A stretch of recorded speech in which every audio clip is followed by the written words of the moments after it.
Ready? Good evening, everyone. I'm calling the Stadium Authority meeting to order. If you please rise for the Pledge of Allegiance and remain standing for our statement of values. I pledge allegiance to the flag of the United States of America and to the republic for which it stands, one nation, under God, indivisible, with liberty and justice for all. As we gather, we humbly seek blessings upon this meeting. May we act with strength, courage, and will to perform our obligations and duties to our people with justice to all. Let us seek wisdom so we may act in the best interest of our people, neighbors, and our country. All this we ask so we may serve our community with fairness and respect, putting their needs before all. Thank you. Please be seated. A roll call, please. Stadium Authority Mahan, Board Member Mahan, Caserta, O'Neill, Present. Davis, Here. Watanabe, Here. Kolstad, Here. and Chairperson Gilmore. Here. Is there a motion to excuse Authority Member Mahan? So moved. Second. Okay, please vote on the Pledge of Allegiance and Statement of Values. But we really mean the, There we go. to excuse Authority Member Mahan. We're being flexible here. And that passes 6-0. Thank you. And Chairperson, if I may, please Yes, read the please. AB 23 announcement that members of the Stadium Authority are entitled to receive $30 for each attended meeting, and also the Statement of Behavioral Standards. The City of Santa Clara has adopted a code of ethics and values and behavioral standards for public meetings to promote and maintain the highest levels of conduct.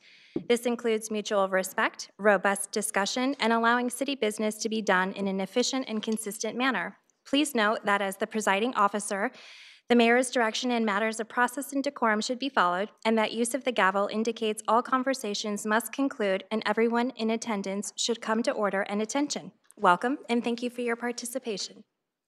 All right, thank you very much for that. Next, we have our consent calendar. Both items are approved with one motion. And do we have a card on one of the items on the consent calendar? Maybe we want to look and see. I think we do.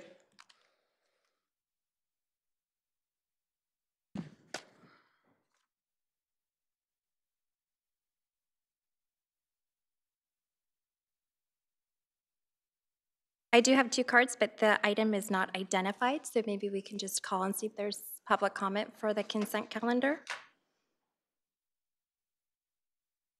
So anyone want to pull an item from the consent calendar? Please come forward.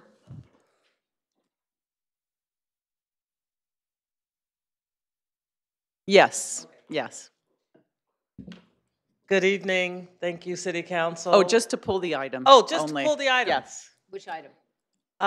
For the Stadium Authority regarding the levy Concession. concession. Okay, so that would be to pull item 1B. 1B. Got it. All right, thank you. So we have a request to pull item 1B. Any other requests? All right, so is there a motion to approve consent calendar item 1A?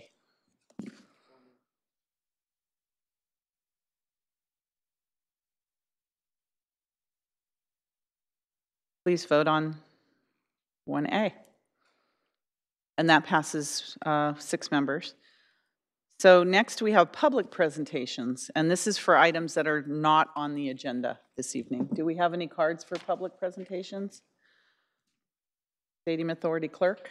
Thank you. So I have a card here from Linda and Sandra, but I don't know if that is for public presentations. It's not included on the card, so I'm not sure if that's for this item. Sandra, yours is for 1B. Did you also want to make, in addition, a public presentation? Yes. For 1B, or did you just come to talk about the concession, or did you want to talk about something else as well? Just the concession, okay. Any other member of the audience, of the public here, that would like to speak under public presentations? And these are for items that are not on the agenda this evening. Okay, seeing none. Then we will go now to the consent items pulled for discussion. And now is the time, Sandra, to come forward. I'm so sorry for all the confusion. We make it very difficult here. To come forward and give us your presentation on the consent item that you asked us to pull, which is to authorize the executive director to execute the concessionaire's exit agreement between the 49ers Stadium Management Company, Levy Premium Food Service Limited Partnership, and Volume Services, Inc. So please come forward. Good evening. Good evening.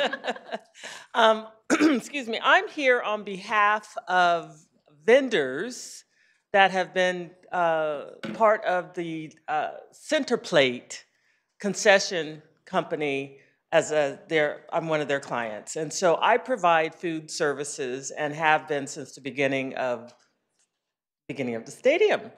And it's been very successful for me. And I would like to make sure that the Levy Company organization continue to look at local businesses. That was very strategic, and myself getting into the stadium was being a local business, women-owned business, and a minority-owned business. And I'm not just speaking for myself. There are other businesses that are in Santa Clara that would like to be in the position that I was in, that were not chosen. So I'm speaking on behalf of local businesses being able to have the opportunity. I have reached out to them and have not heard back.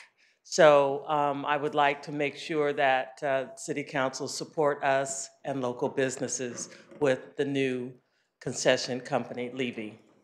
Who have you reached out to? The general manager and the executive chef Of Levy. Levy? Yes. Okay. And no response? And no response. Okay. Thank you. Thanks. I think we'll, Executive Director? I reached out to the stadium manager earlier this afternoon. He may want to speak, but he's confirmed that he will make contact with you about the partnership opportunities, and he's right behind you if he wants to speak Okay, more. let's get that on the record. Here we go. Yes, thank you very much. Jimmy Curio, Vice President, Stadium Operations and General Manager of Levi Stadium. I did receive the city manager, the executive director's email today. And just as we did with you with Centerplate, I'll make sure we make the connection with Levy.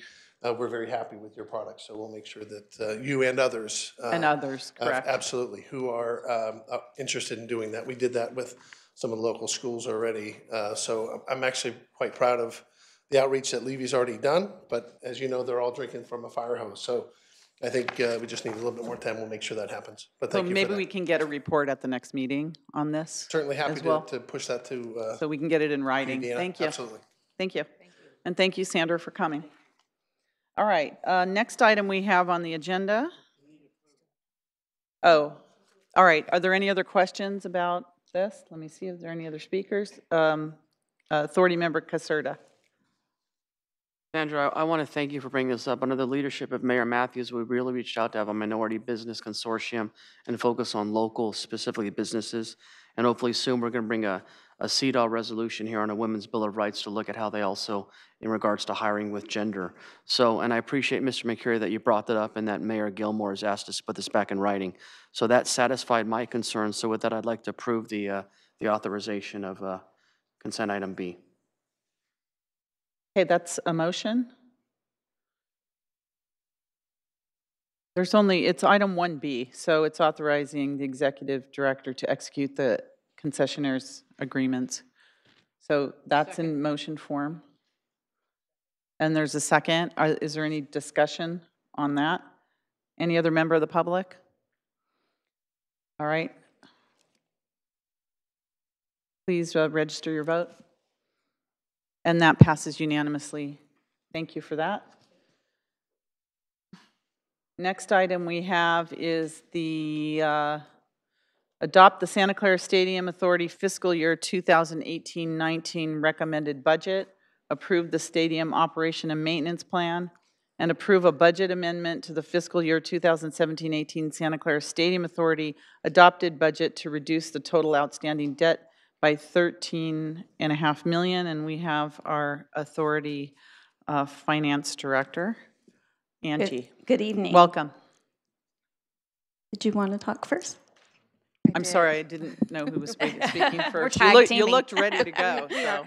The board heard a study session a couple weeks ago on the overview of the documents that are in your packet, as well as we received input and inquiries.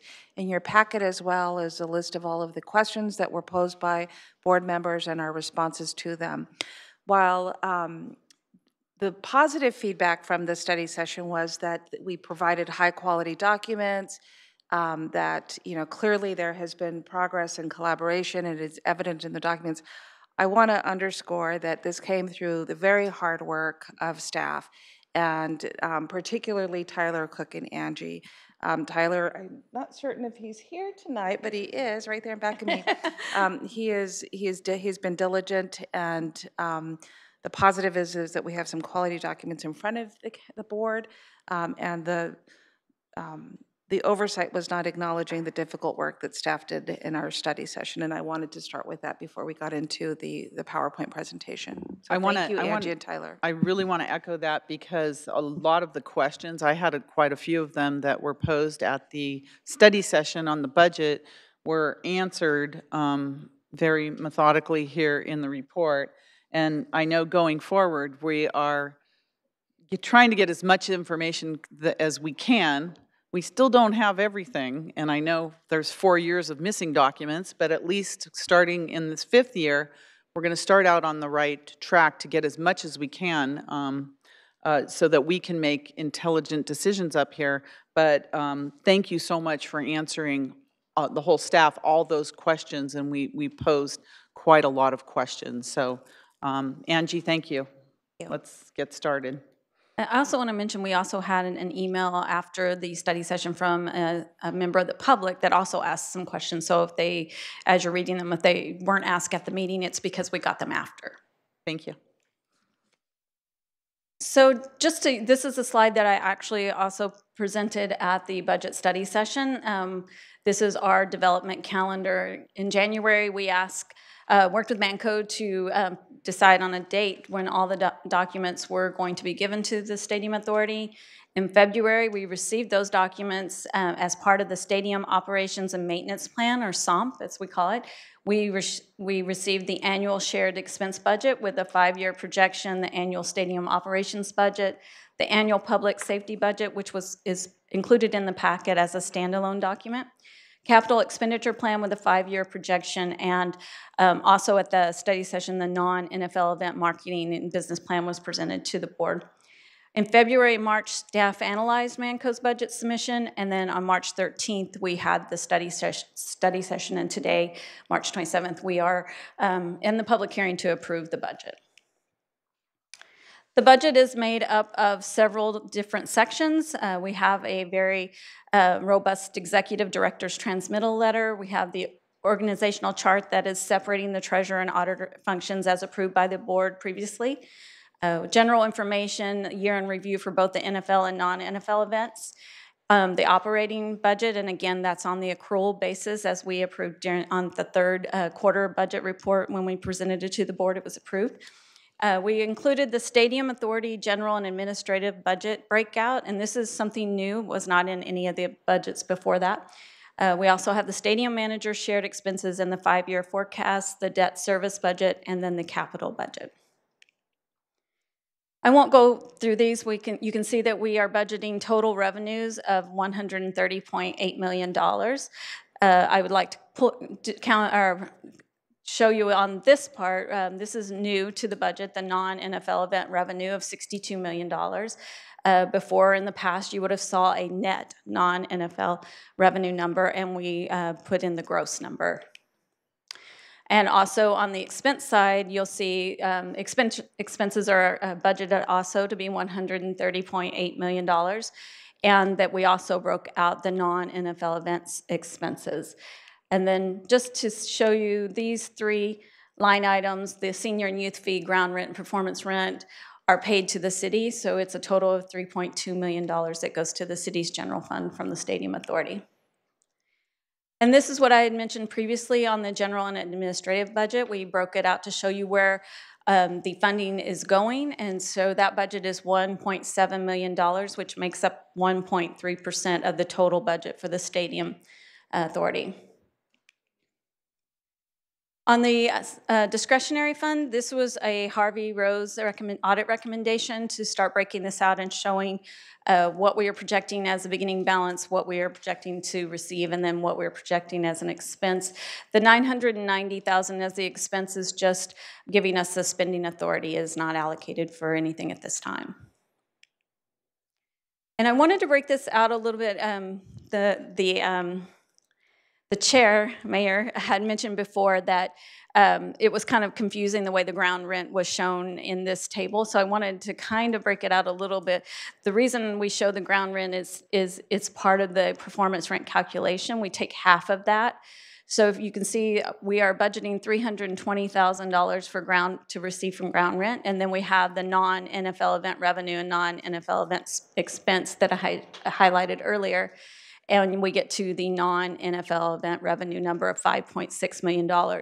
And 50% of that, $2.8 million, is what we come up with for the performance rent, and then we have to back out 50% of the ground rent. So you can see that we are budgeting for the city of Santa Clara of $2.7 million in performance rent. On the debt service, you can see that we have a total of $57.6 million budgeted. This is an increase of about $2.6 million from the study session, and this is because we received more SBL revenues in March that will actually go towards debt in April, so it will be paid in the new fiscal year. So we did increase this number.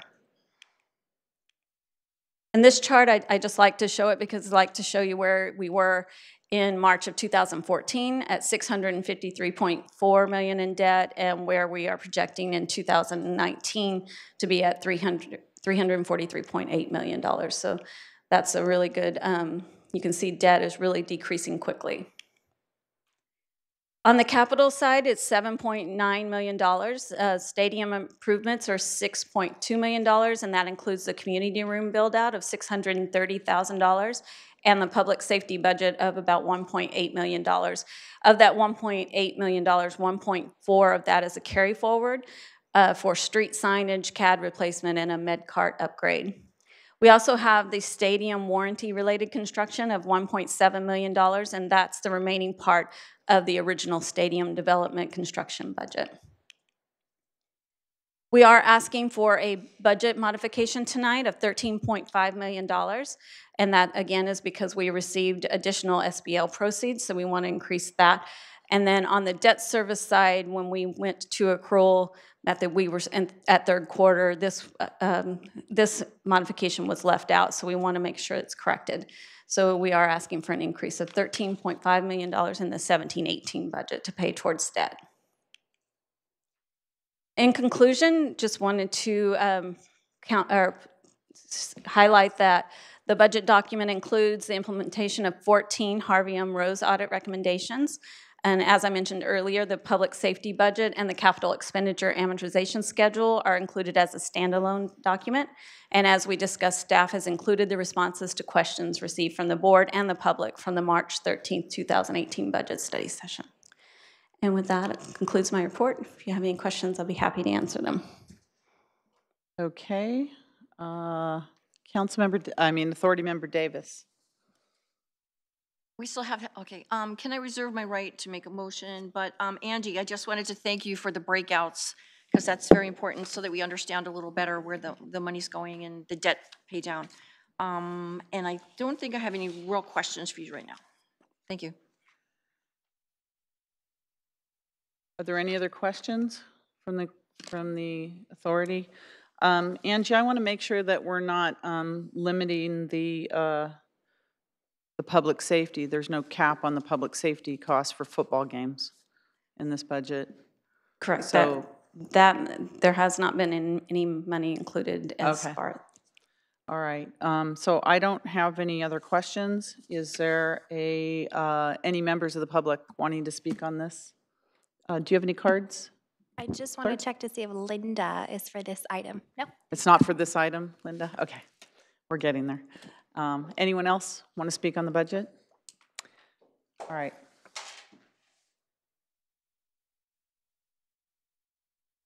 If you want to make a motion, you have to press the button that says... I did. Okay, you did.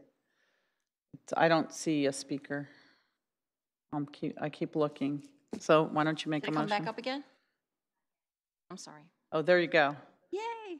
Authority Member Davis. Oh, I'd like to make a motion. Okay, but part of my motion is, you can hear me? Okay. I would like to approve the staff recommendation for alternatives 1 through 3, but I want to add a friendly little codicil to it and have, have an amendment to cover extra public safety needs in addition to 1, 2, and 3 going forward, so that the stadium executive director would be able to amend to cover any public safety needs. So in addition, did you get that? Understand what I said? Okay, thank you. So So, that's my motion. okay. Okay, so there was a motion and a second. So maybe I have a question for the executive director on what would be, if there's a lot of additional public safety costs that need to be added to the budget, logistically, how does that work?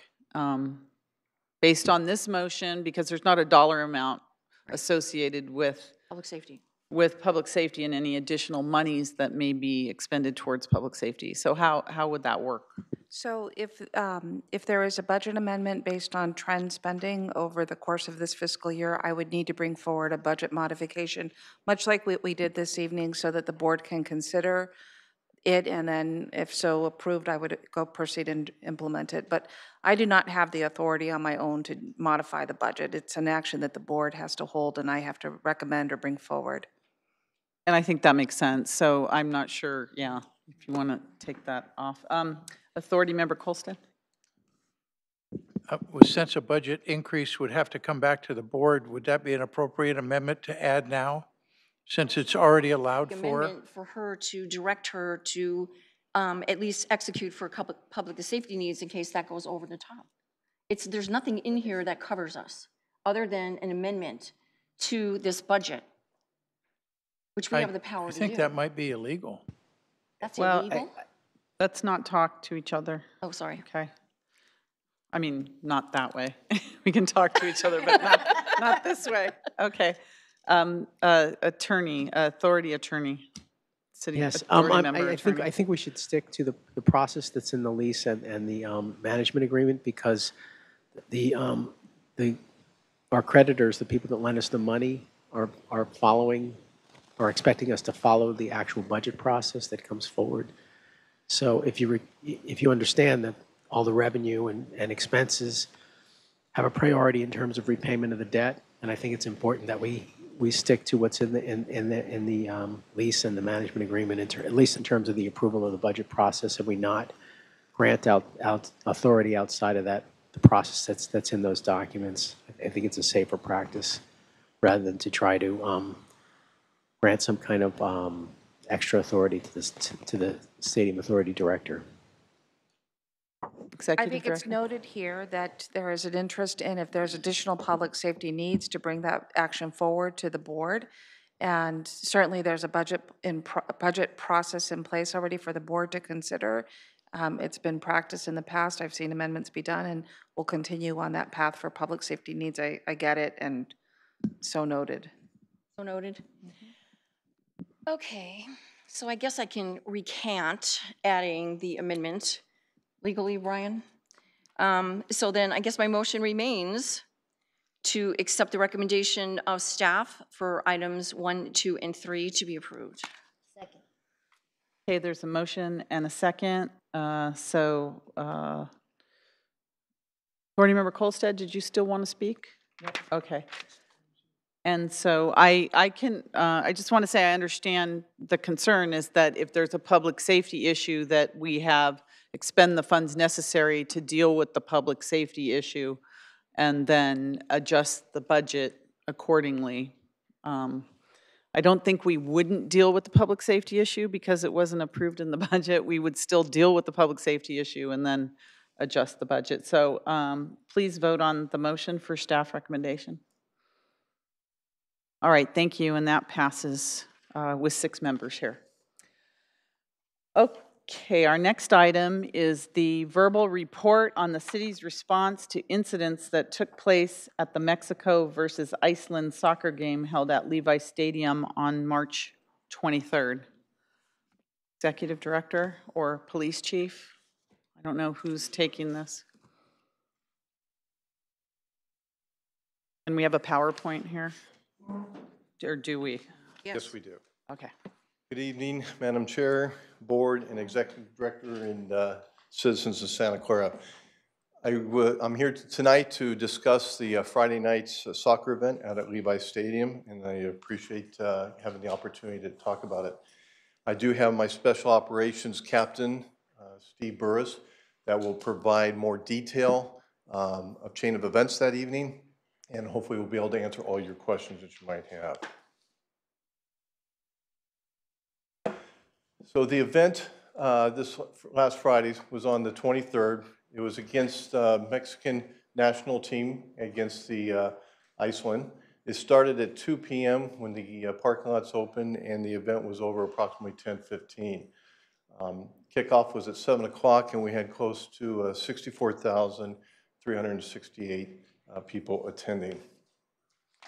Now, one of the things I wanted to put in context is that since the stadium is open, we have had 82 large-scale events out at the stadium, and this was the first event where the fans weren't behaving appropriately, and I have to say it was a minority group of fans that were actually misbehaving. The mass people that were attending that event were behaving appropriately. But based upon that activity, additional resources were requested. Out of those 82 events, we've had 2 earthquake games and 10 international soccer games. And each event, as I've explained before regarding public safety, we do a threat assessment, and it also involves intelligence information that we obtain about that particular event. And that dictates our staffing needs and our staffing levels. That was exactly what Steve and his team did on this particular event. Evaluated the situation, the threat assessment, and established a staffing level. Those staffing levels were met, and we were at complete full staff for that particular event. We have a unified command up in the command post where it's police, fire, and stadium operations. And we work under the incident command system. And those particular guidelines have an outline for county mutual aid. And we have a protocol in this county where that if we have a large-scale event, it could be a natural disaster, and an agency calls for mutual aid, each agency, police agency, has agreed to send a certain amount of personnel and supervisors to that event. In addition, what we do in advance is that we meet with the coordinator who's out of the sheriff's office for the mutual aid and give them advance warning of any events we're having at Levi Stadium. And other agencies do the same, for example, at Avaya and or at Shoreline, for example. So all the agencies in the county are aware, operational awareness of what's taking place in the county. On this particular night, on Friday, Captain Steve Burris was the incident commander out at the stadium. And he will talk a little bit more in detail, as things progressed through the evening, he decided to have the members of his team contact individual agencies, not the entire county, but certain agencies, which was San Jose, Sunnyvale, the Sheriff's Office, and CHP.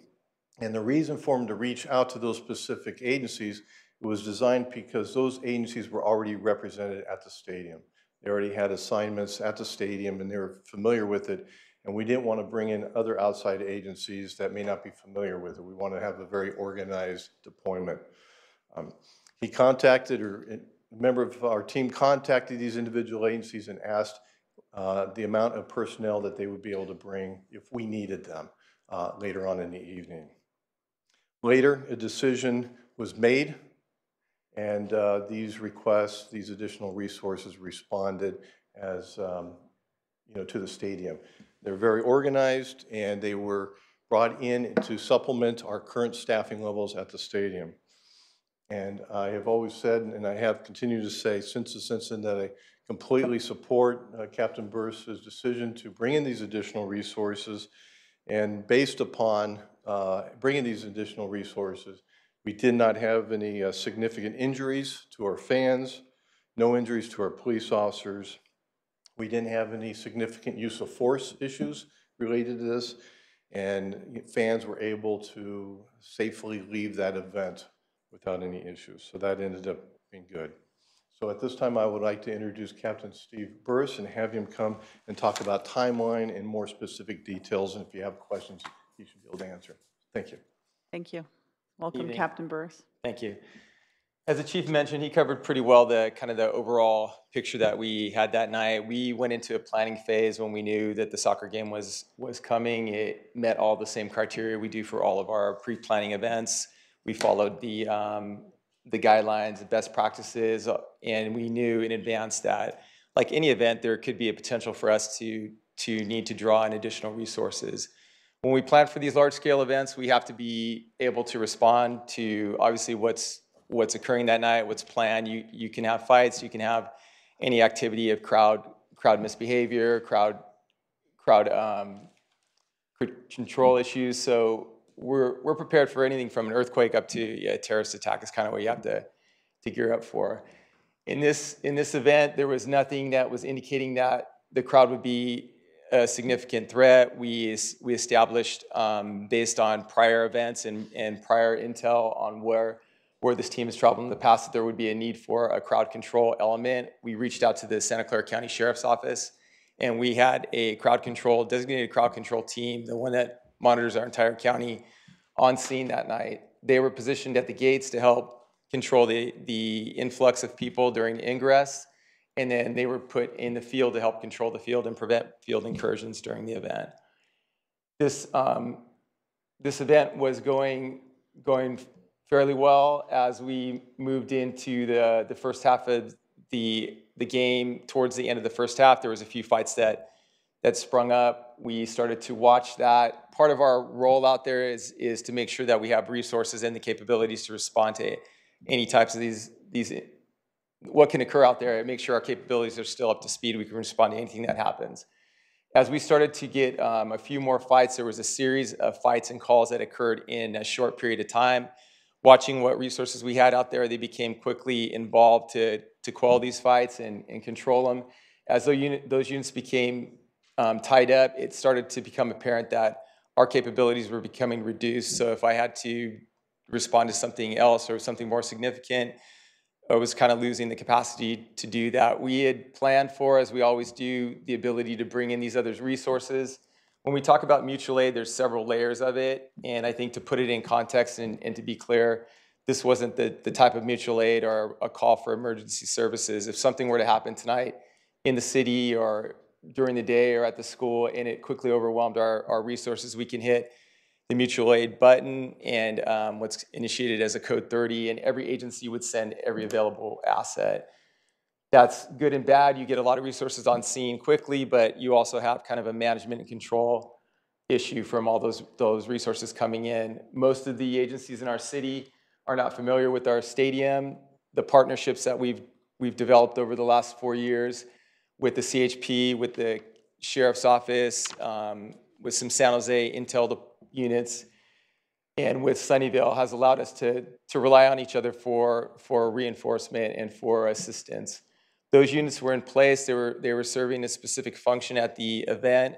When it looked like we may need to bring in additional resources before we lost control or before we lost the ability to manage any additional problems, we reached out to those agencies and said, if you had to bring in more bodies, how many could we get? From those agencies, we received approximately 15 from CHP, about the same from San Jose. We received 9 from Sunnyvale and about 35 from the Sheriff's Department. It was specifically planned that way so that we can pull them in. They were brought in under our existing command structure. They quickly were absorbed into the structure that we had developed, so we had no communication issues, no command and control issues. There was no problem quickly deploying them into the event. When they arrived, it helped kind of provide the extra capabilities that we needed. We didn't have any other significant incidents, and the rest of the event went relatively smoothly. We were able to get the public out of there. There was a good police presence on the exterior. We were able to get ahead of the crowds as they moved outside. we're also being mindful of, all the other recent events. You have crowd control issues. You have concerns about terrorist attacks outside. There's anything from a vehicle attack to just crowd fights and being able to control the movement of PED and traffic as you go through that area. So these resources came in quickly. They were absorbed quickly.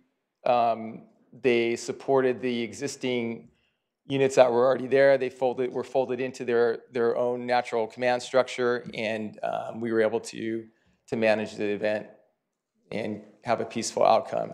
At the end of the day,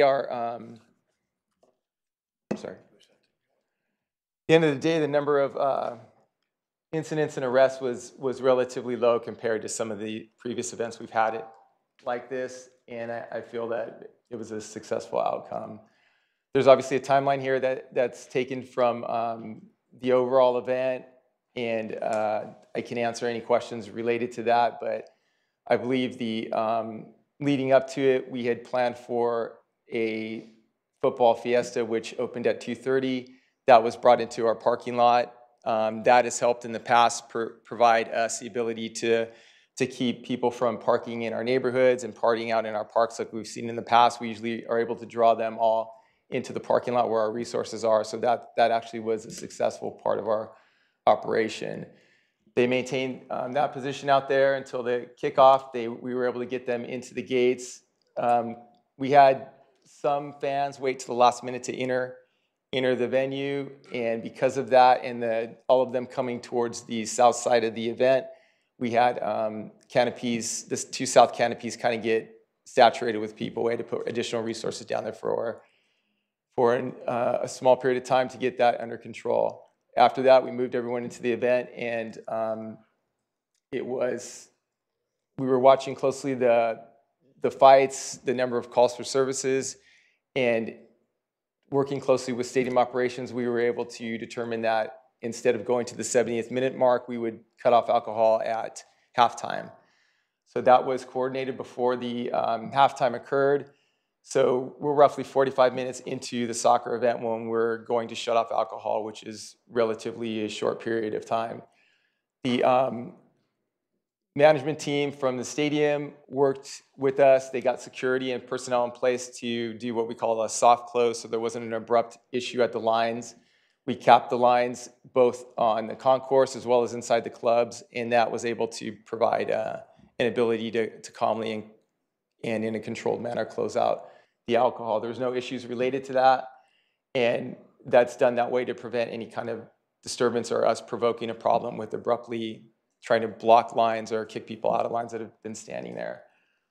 Shortly after that, we got into the second half, and that's when we had some additional fights occur. With that, we had some of our officers calling for assistance, and as we moved resources around, that's when we determined we would need additional resources to help us maintain all of our capabilities and safely control the event. We reached out to those pre-designated agencies through our county coordinator, which is standard for anytime you use mutual aid. They helped coordinate that. They were brought in. We were all on the same frequency, and those resources helped us maintain a safe posture throughout the event.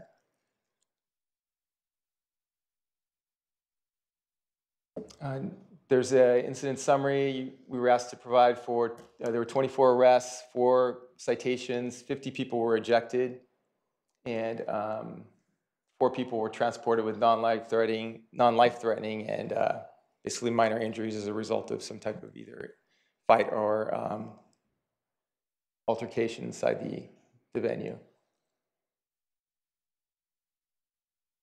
You guys have any? Is that it?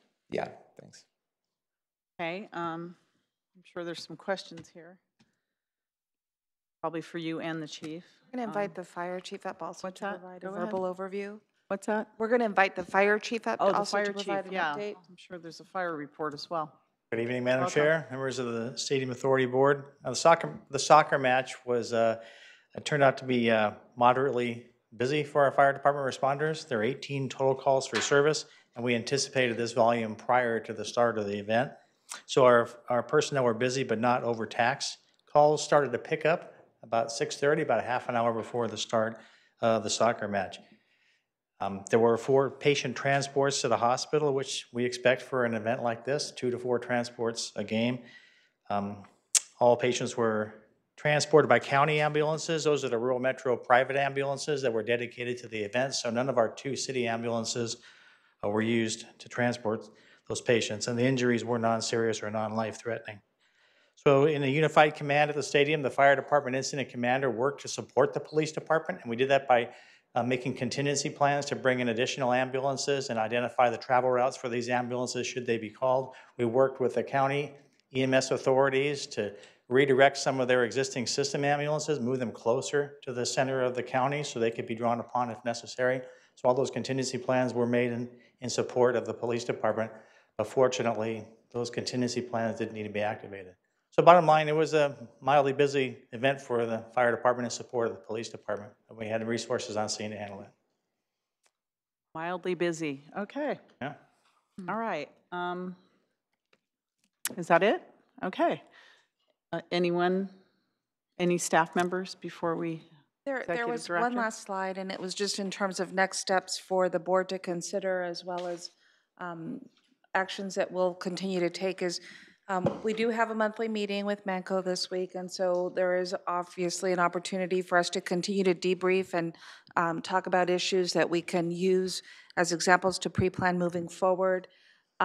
We have talked internally about assessing our public service deployment. It's an opportunity to revisit that and look a little bit more closely, whether there's any refinements, lessons learned, or any areas that need to surface and be refined, as well as something that's been on my mind with the establishment of a policy manual is just better coordinating non-NFL events with both planning for the dates of these events, as well as the impact to our public resources. And so that's something that's on my mind as well, in areas that will continue as our next steps.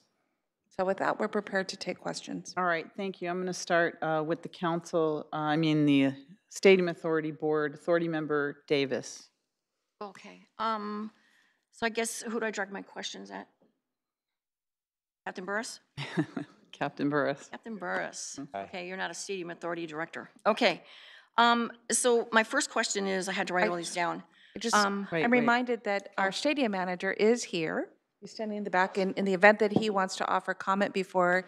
Would you like to comment, Mr. Mercurio? Thank you for that. Welcome. Hello again. Hi, Jim Mercurio with the San Francisco 49ers Management Company, Vice President of Stadium Operations for Levi Stadium. I do want to say that I'm quite proud of both the fire and the police department and our operations team collectively moving forward on some of these incidents that you see. Sometimes it's a little, not even a little, it's unnerving for people that aren't necessarily accustomed to seeing a response like that. And I think the proactive steps that Captain Burris and his team and the chief have taken, along with the fire department and EMS response, made me quite proud. So I think from a standpoint of somebody that's been in this for 25 years to see response like that, I think you two might also look to that. There, again, the general public sometimes doesn't understand when there's a massive response like that. They think, oh my God, what's going on? And I think had they not taken that response, it's kind of hard to understand what could have and what if, but I'm absolutely supportive of the decision they made to make sure that they improve the safety of everybody, not only at the stadium, but around the city. So my hat's off to you gentlemen and ladies that worked the event. Again, it was mildly busy, is that how you said it? It was mildly busy. Mildly busy. It was a busy game, but by no means the worst event that we've ever had to deal with. So we understand that when you have 70,000 people coming, this is what we're prepared for. And so the professionals that do their thing shined that night. And so again, hats off and thank you for the time. But I was pretty happy to see the response and the coordinated effort as being as proactive as it was. So thank you very much. Thank you. All right, Authority Member Davis. Captain Burris, you're up. Okay, so my question, because I wrote these all down.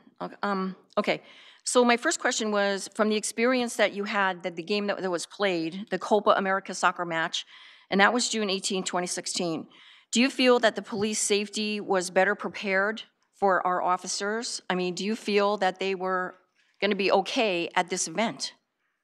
Definitely, I worked both those events and was the incident commander for both. Planning was similar for both. That event in 2016 was Mexico versus Chile. Those were the two teams that we had a challenge with in 2014. So we watched closely what those teams have done. Oftentimes we're able to stay in contact with our partner agencies throughout the nation, and we're in close contact with the MLS security team. So we get intel and briefings on how these fans act. The fans are not obviously all the same. They don't travel from all over the world. So our fan base are different than what you see in other parts of the country.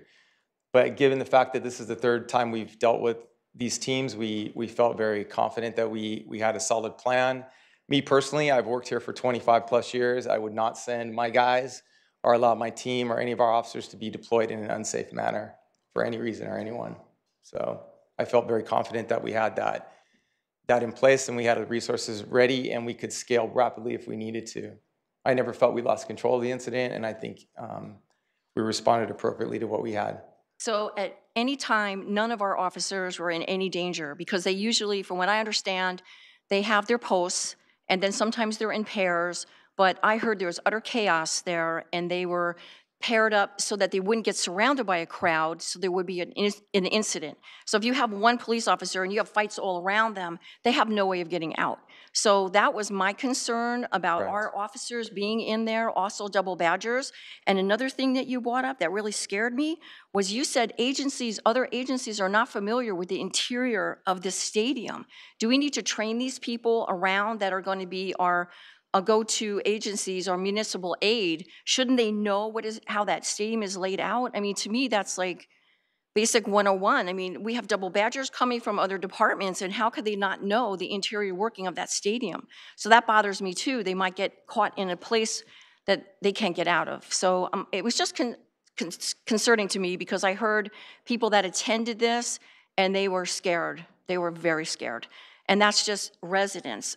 So for a police officer, I'm real concerned because they're there to protect the residents and the community or whoever's in the stadium. So that was my first question. And then when you call this municipal code, how many officers were pulled from patrol in the city? So to answer your first question, the reason we didn't bring in outside agencies, within our county, we have agencies of all sizes. So if I call mutual aid, I may get one from Campbell, one from Los Gatos. To me, that's not going to be beneficial. But when you're running these types of events, if you do need mutual aid, I would call it if I needed that level of it. And it's our job to place them and use them. We bring them into staging areas, we quickly brief them, and we know how we're going to deploy them. There's no intent or no way that we would just call agencies in and have their officers respond into an unsafe situation. When we respond to mutual aid or when we call for mutual aid, it's a chaotic scene, but it's coordinated in the sense that we deploy resources safely.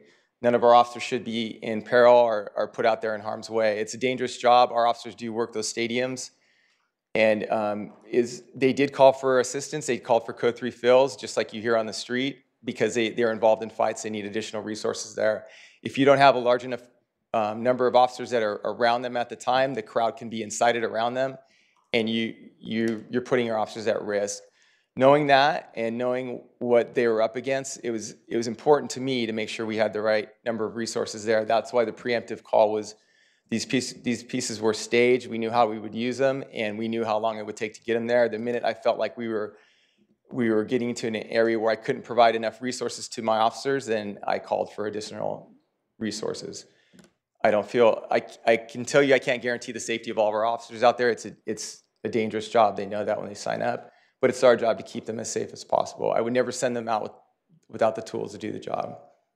So my next question was, when you did this call, how many officers were pulled from patrol in the city of Santa Clara? 13.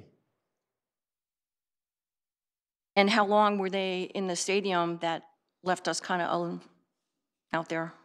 I mean, we didn't drop coverage on our entire city. We leave resources in place to still maintain calls for service. Our officers were on scene, I believe, approximately 2 hours. I can get the exact time. I don't have that right in front of me. Okay, so you alluded to the fact of the call for the 20 and the 30. for us out there, could you please explain the difference between the call 20 and the call 30 that was done that evening? So Code 20 is basically an agency is calling for all available resources within their own jurisdiction. They're asking Okay. for all agencies to come to help their own jurisdiction. So a Code 30 brings in resources throughout the county. So that's initiated through our COM to county COM, and it bounces through all the different agencies. Their dispatch centers, they reach out and they start deploying officers that are on scene, a number that are available, and they all meet to a staging area. That can expand out beyond our county to throughout the region. So this was a Code 20 in the sense that these were all agencies that were partner agencies working the event. So technically we're all a unified department out there working. We're under a unified command, a unified structure. So even though some of us wear different badges, we're all operating as one unit out there. So in that regard, we reached out to the agencies already participating and basically used that model to reinforce the officers that were out there. Okay, my next question was, and you did have that in answer, you opened the parking lot at 2 o'clock in the afternoon for a 7 o'clock game. And from lessons learned and best practices from the last game, the Copa game, why did we have a 5-hour drinking period before they even entered the stadium? I mean, to me, that just doesn't make it, that's not common sense.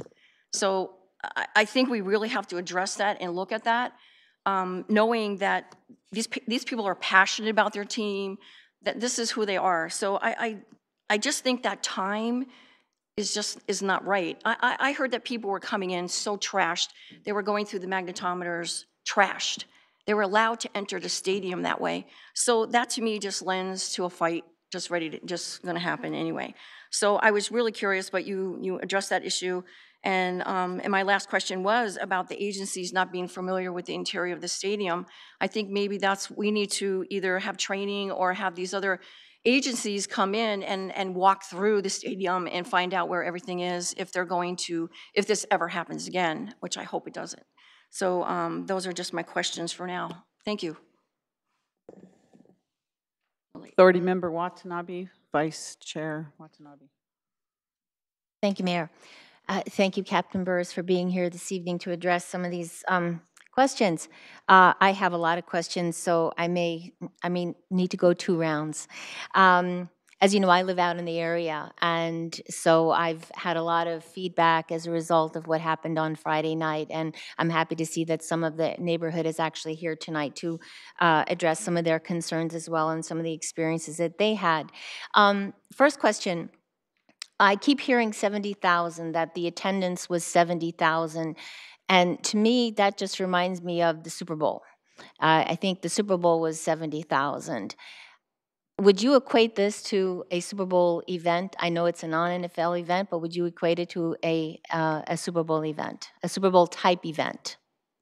No, it's a completely different type of an event. And the attendance was 64,368. So it was not 70,000. And it's a completely different structure than you would have in a Super Bowl. So completely different event.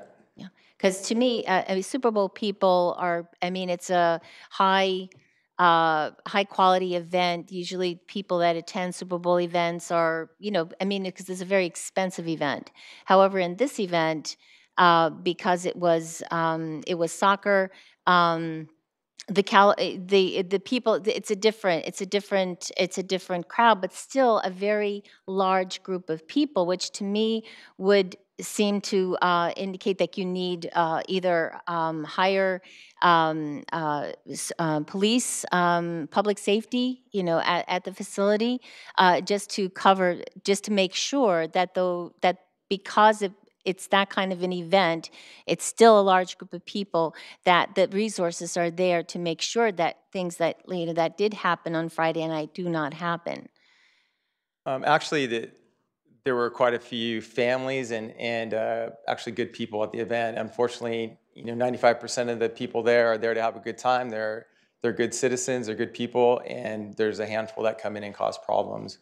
Our resources are obviously tasked with trying to control the smaller number, but overall, I think the crowd was very most of the crowd was cooperative, and it wasn't. I wouldn't to me, I wouldn't summarize that or gauge it based on that. I think that's, an unfair assessment of the crowd. Well, going to what Councilmember Davis, she talked a little bit about the alcohol sales. When were the sales cut off again?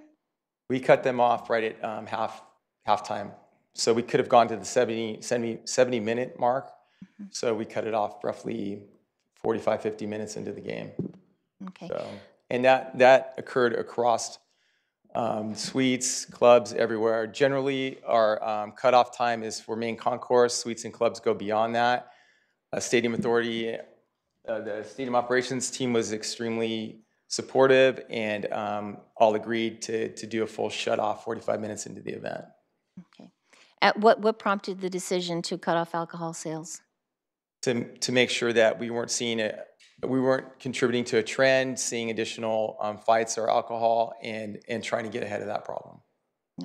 I have to say, I've heard myself from somebody who works out there that they were reporting to work about 3:30 in the afternoon, and they walked through the parking lot, and just the scene out there, I mean, people were already intoxicated. This is at 3:30 in the afternoon, for 3.5 hours before the game started. So, I mean, I just have to ask, what do we take into account? Do we take into account the amount of drinking that happens before games? Do we take that into account? We do. We had a significant number of officers deployed in the parking lots. We had a large number of security personnel that were staffing the fan fiesta that was happening in the parking lot. So it was being monitored and watched. Anyone that was causing problems, or if there was an arrest needing to be made, there definitely was an arrest made in that incident. Past events, we weren't bringing them into our footprint. And what we saw a few games back is they started developing into large parties in our parks around the north side. Right. So because of that, we put up neighborhood protection. We try to bring them into an area where we have our resources and it's easier for us to manage and control. Mm-hmm. So I believe before we even opened the gates, before we even opened the parking lot at 2 o'clock, we had a number of vehicles queuing up to get into the lot, doing laps all around the area. It's Friday, so all of our businesses are still open. Parking is at a premium out there, so they're going to go to the neighborhoods. They can't get into the parking lots around there. The businesses are open, so had we not brought them into those two lots, red and green, we would have had a massive parties developing all throughout our north side. We wouldn't have the resources to send out there. And you said, according to the report, the incident summary, 24 were arrested. Do you know how many of those were prior to the stadium gates opening? A small number. I don't have that in front of me. There's 24 total. I don't believe I have that. So people are arrested? I mean, if they're significantly intoxicated, they will be stopped from entering the stadium or possibly arrested? Definitely. We had numerous ejections, over 50 plus ejections. We had people turned away at the gates. We have arrests. We have Rock Med, where we put people into like a sobering tent. So that is watched very closely in triage. We use that to gauge the crowd behavior, forecast out how the crowd's going to react or act inside the stadium. So alcohol consumption, the level of or the number of people intoxicated is something we closely watch. Okay. Well, it sounds like there's a lot of lessons to be learned here, including maybe change in best practices. In the past, well, actually, this is a question for the police chief. Chief Sellers, you've said that the stadium manager, which is Mr. Mercurio, is responsible for the decision to cut off alcohol sales. Is that true? Yeah, it's in partnership. When we're out there, like Steve's the incident commander, they're watching the level of arrests, incidents that are happening inside the bowl, and my observations and past experiences with the stadium operations manager, we have those discussions about when to cut alcohol, if we need to cut it off sooner or later. So you collaborate on the decision? Yes. So could you make that decision unilaterally all on your own? If it becomes a public safety issue, yes, then I would be able to override if he wasn't willing to cut the alcohol sales. My understanding is they had a conversation. Originally it was set to cut off, I believe, what, 60 minutes or 70 minutes? 70 minutes within the game was the game plan, and they decided to cut it off at 45 minutes instead. And that was a decision that they made, having a conversation and looking at the level of activity. And was that, do you know if that was within the clubs as well? Generally, the clubs go beyond the 70-minute cutoff. They're able to stay open longer. This time, it was all shut off at the same time. So there was a decision made and supported, and actually, that was their plan to shut off both clubs and suites. They recommended that in addition to our plan to shut off general alcohol sales. So there was never, in all the events I've ever worked out there, there's never been a concern or any issue if that's the decision that's made to get support for that. Okay, I have more questions, but I'm going to leave that for now. Thank you. Thank you. Authority Member O'Neill. Thank you. So Captain Burris, thank you for being here tonight. Sure. So one of the questions comments you made, I was a little surprised. You mentioned SJPD, and you mentioned the intel units, because I didn't think that they were participating at all. I mean, so when you was there participation in helping you with, like you said, you mentioned intelligence, like giving some advice, or if they had heard anything, or are they now actually helping us physically at the stadium? Their intel plainclothes unit came in to start coordination and process. They're heavily involved in the college championship, so we're starting to already collaborate and get lines of communication and intel set. They sent a handful of their plainclothes intel officers in to watch the game, become familiar with it, and because of that, we had direct communication with their chain of command, and through our county coordinator, we were able to establish an ability to bring some of their on-duty resources in. Okay, great, thank you. So it sounds like we had more fights this time, and I had noticed, I happened to be out there for a luncheon at the convention center that day, and I could already see people coming in, and people were selling flags on the streets. People were getting ready to have a good time, but considering, because I saw this on one of the evening, 10 or 11 o'clock newscasts, they were talking about that they only found like 3 people that seemed to be from Iceland, that had the Iceland flags painted on their cheeks. Mm-hmm. So if it wasn't maybe that, because I know like of, say, Mexico and Chile, there may be, kind of some inter-country rivalries. What do you think spurred, or what was different about this night that there seemed to be a higher level of fights? If it wasn't that country rivalry, what? No, and actually the number of calls for service, number of actual police events was right around 70, so which is actually significantly lower than some of the previous Mexico-Chile games we've had. Mm-hmm. It was the number of fights and the number of resources that were tied up in a short period of time that started to drain our capabilities to respond to additional calls or be unable to respond to officers needing help, which prompted us to, proactively bring in some additional resources to supplement us until we could get caught up again. Okay. So I would say of the 3 soccer games we've had, this was, overall, when you look at the final stats, this was the lowest of the 3. Huh, interesting. So one of the other things, like you mentioned, that you had to bring in, a fair number of resources from Santa Clara. So how many, I don't know if this is secret or confidential, but I'm just curious, how many patrol cars did we still have out on the streets in Santa Clara for a couple hours? We still had minimum staffing coverage outside the city. And that is how many units? Enough to cover the entire, we were not going to put that out, enough to cover the entire city. Okay, all right.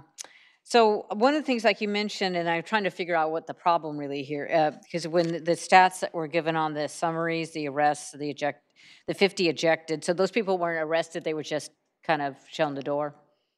I'm sorry. Like in your stats, you had 24 arrested, 4 cited, which I guess is some kind of lesser form of ticket.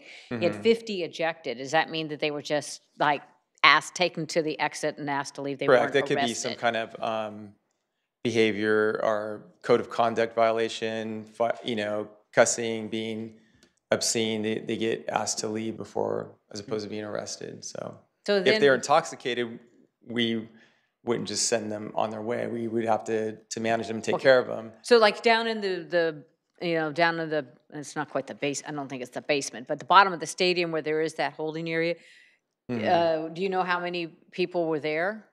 And We processed 28 physical arrests is what I believe the final number was. Okay, so all those people who are taken to that RockMed facility are arrested? I thought some of them just went there to kind of No, chill out for a while. RockMed is separate from our holding facility. The Okay, ones so that go to our 28 holding, were at the holding, but Yeah. like in the RockMed, do you have any I believe it idea? was 30, Okay. roughly 30. And That's when- it's a sobering tent. It's not a custodial setting. There are people who are cooperative that may have had a little too much to drink. We put them there until they sober up, can take care of themselves, or we can get family members to take care of them. Oh, then so they're it's not like we have released. medical people there? No, it's a full medical facility, but it's not, they're there because they're cooperative and they're Right, so you don't behaving. have to have officers watching them? Correct, yes. Okay, great. So the other thing I wanted to mention, we got an email, and maybe this is just all, you know, kind of the perception. We had an email from a resident that had a copy of a security report from a private security patrol. And like I said, I don't know if this is accurate, but it, you know, mentions 150 intoxicated fans on Wilcox coming from Levi's. Note, there was a riot at Levi's Stadium. Police are flushing fans out. We'll stand by in the area. And so there were there's different time points here where it sounds like a couple of private security guards were trying to manage a fairly large situation. You know, particularly I could see if I was on that street and I saw 150 intoxicated fans coming down the street, I would be a little concerned. So is this accurate, or was that perhaps an exaggeration, or? The first I learned of those reports is when I saw that. I received a copy of that email. There was we didn't receive that I'm aware of, or I'm not sure if our dispatch received a call for that. So we had no, other than the email, we didn't know of that until today, receiving that. So we didn't. There was no call for service generated from that. Because the officers had to be at the stadium, and so I know at the beginning, before the game, we have officers out trying to make sure people don't enter the neighborhoods.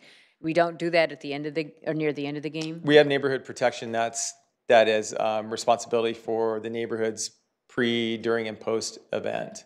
So depending on what the needs are, we can add additional resources out there. We can have motors out there. So, but generally there's a plan in place on every event to have neighborhood protection officers out there. So, but do you think that this was an exaggeration, or you don't have any?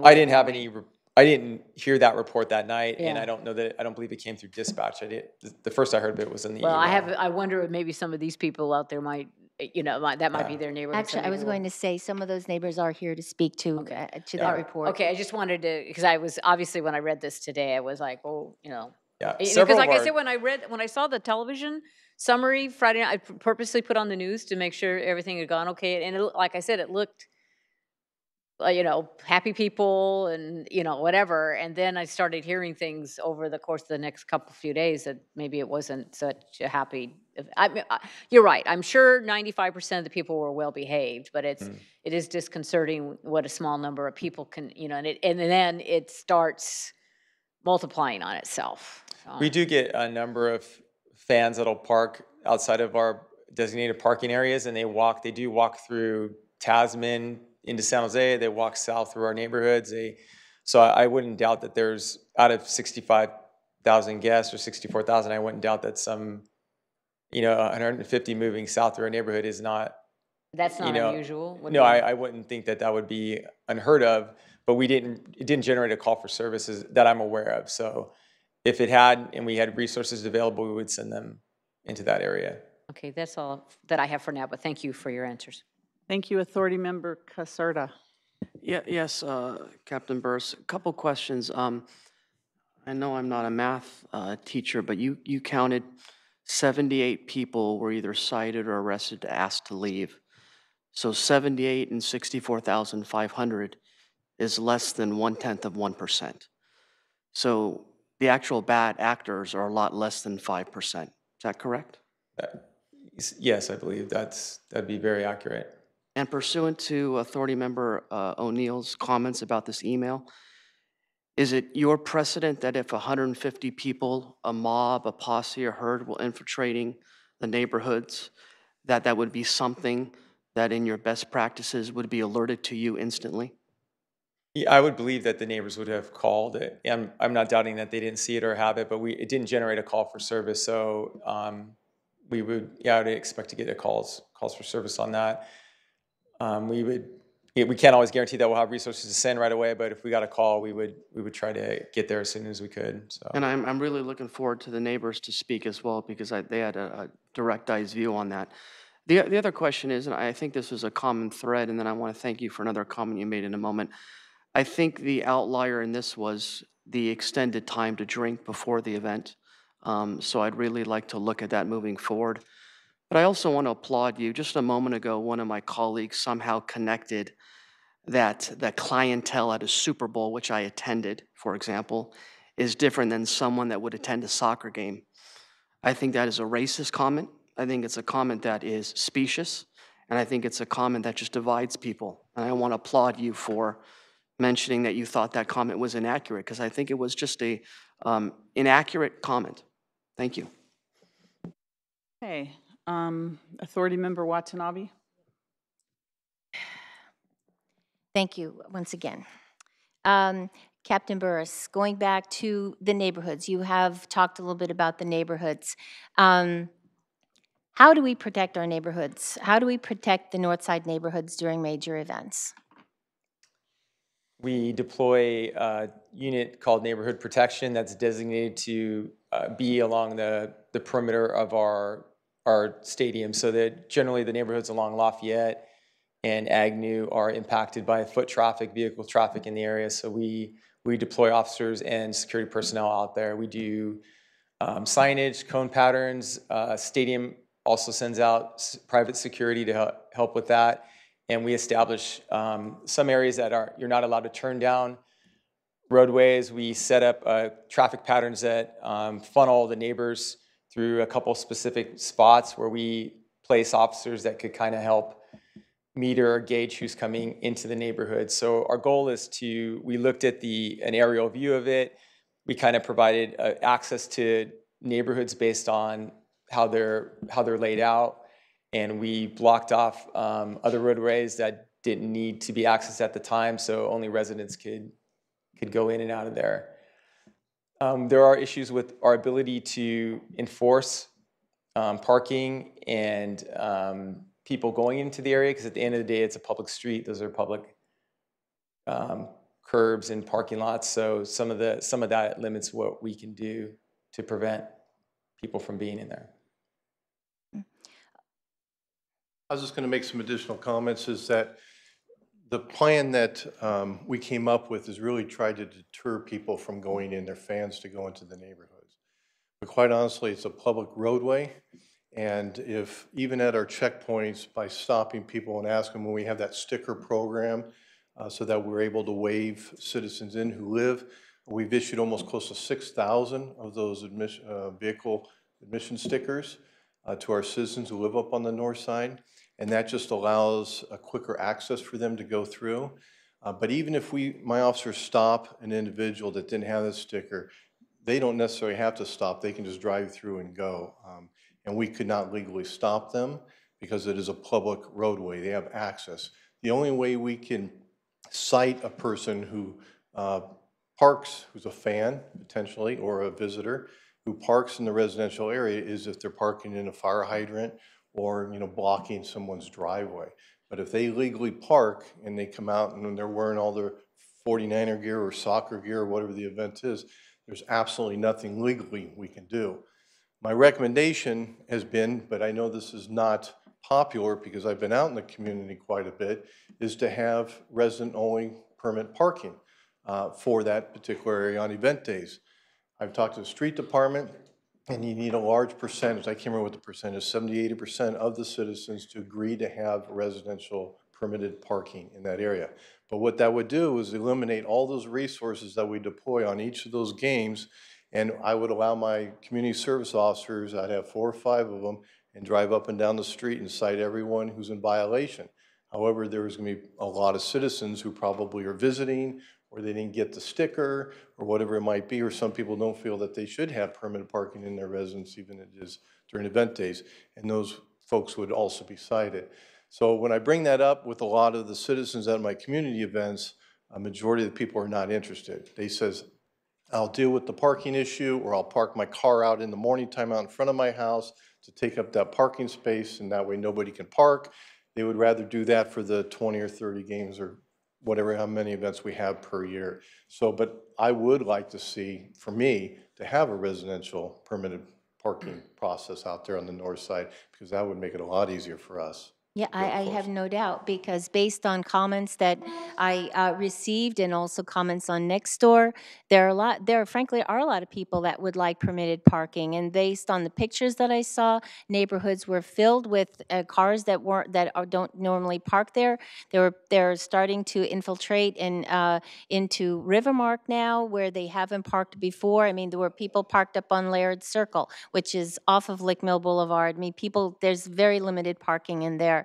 So I'm happy to hear this, because it's definitely, I know I've talked with you about it before, and frankly, I'm just sorry that it hasn't been implemented. You know, I mean, we're going into the 5th season, so I mean, if this is something that we can get behind and get done, I want to see it done, because I'm tired of the people being impacted. I mean, they were promised, Measure J, that was one of the promises of Measure J, that the neighborhoods would not be impacted. They would not have parking in the neighborhoods, and I stood by that. As somebody that supported the stadium, I stood by that. So it's time that we need to take care of the neighborhoods, and we need to keep the promises that were made. So I'm fully 100% with seeing that done. So thank you. Yeah, so I was going to say, my understanding, it would take the board or the council to put a municipal code that Right. designated this area. Similar to what they have in Fremont for Mission Peak. Right. Yeah. Or go and do surveys with the community to see if they actually want the residential parking permitting process in their neighborhood. So I'm fully supportive of that, but that's strictly up to you. Okay. Thank you. Thank you. Thank you, Captain Burris. I have nothing else.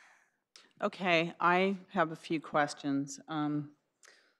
First of all, Captain Burris, I guess you're the person here that's going to answer these questions. You've been assigned, I guess.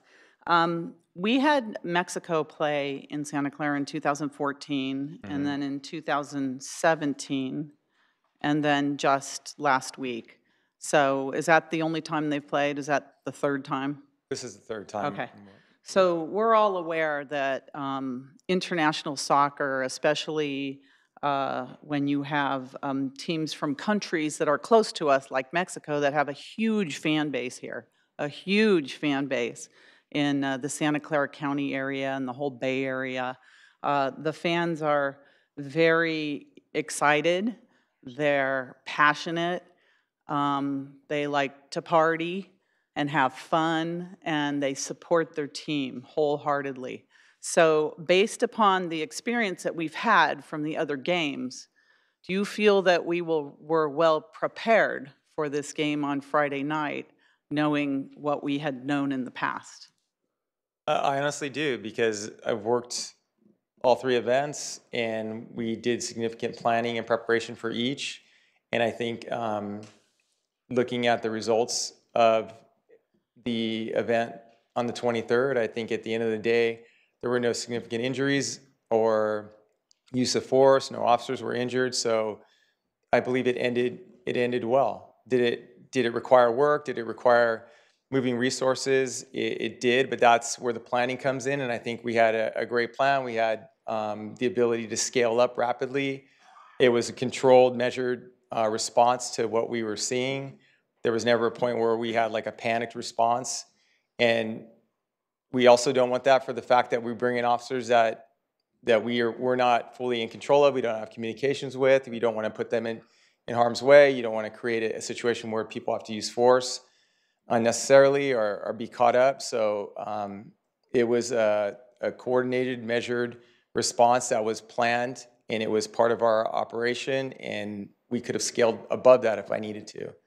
So I fully feel comfortable. I feel like we never lost control of the event, and I understand that having other cars come in is not the norm. But I think you have to look at the whole operation and see what the results were, the number of calls for service, very few transports to the hospital, and everyone's okay, so. So who's in charge of the game day decisions when it comes to public safety? That's me. The event day decisions. So, did you call, who called for the code 30? No one called for a code 30. We called for the resources to come in. Nobody called for a code 30? No, they did not. Code 20. Is it a code 20? Yeah. You called for a code 20. Correct. And so have you ever called for a code 20 before on any event? At the stadium? Right. We have not called for a code 20. So this was a mildly, what was it, moderately busy, mild, successful event, but you've never called for a code 20 before, which means, what does code 20 mean? Officer needs assistance, emergency. So we can kind of debate the terms that what was I just put in. looked it up, so I don't, That's, is that the correct term? That's a radio code. So what we did prior to part of our planning was we knew the agencies we were working with. Part of our planning was working with our county coordinator. We established an ability to scale up if we needed to. We knew what agencies were going to come and what their roles were going to be. So when the game started to get to a point where some of our resources were tied up, we didn't have full capabilities, we called in additional resources. It wasn't a panic decision. We talked about it several hours. I had a chance to call the chief and let him know that it looked like we at some point would need to bring in some additional resources. We made notifications, so we knew the response time, and the decision was made to bring in and stage resources. Did you at any time, because I heard about all of this on the news. I watched the news and then I saw videos on Facebook, online. I saw the helicopter, someone almost being pushed over the edge of a railing. I saw, police marching in. It looked like riot gear. So that's how I found out about it. I don't know if any other member of the council knew about it, but I guess my question is I'm going to ask our Stadium Authority attorney, who is in charge of emergency situations in the city of Santa Clara ultimately? Is it the police chief? Is it the city manager? Is it the mayor and council? Who is in charge of this?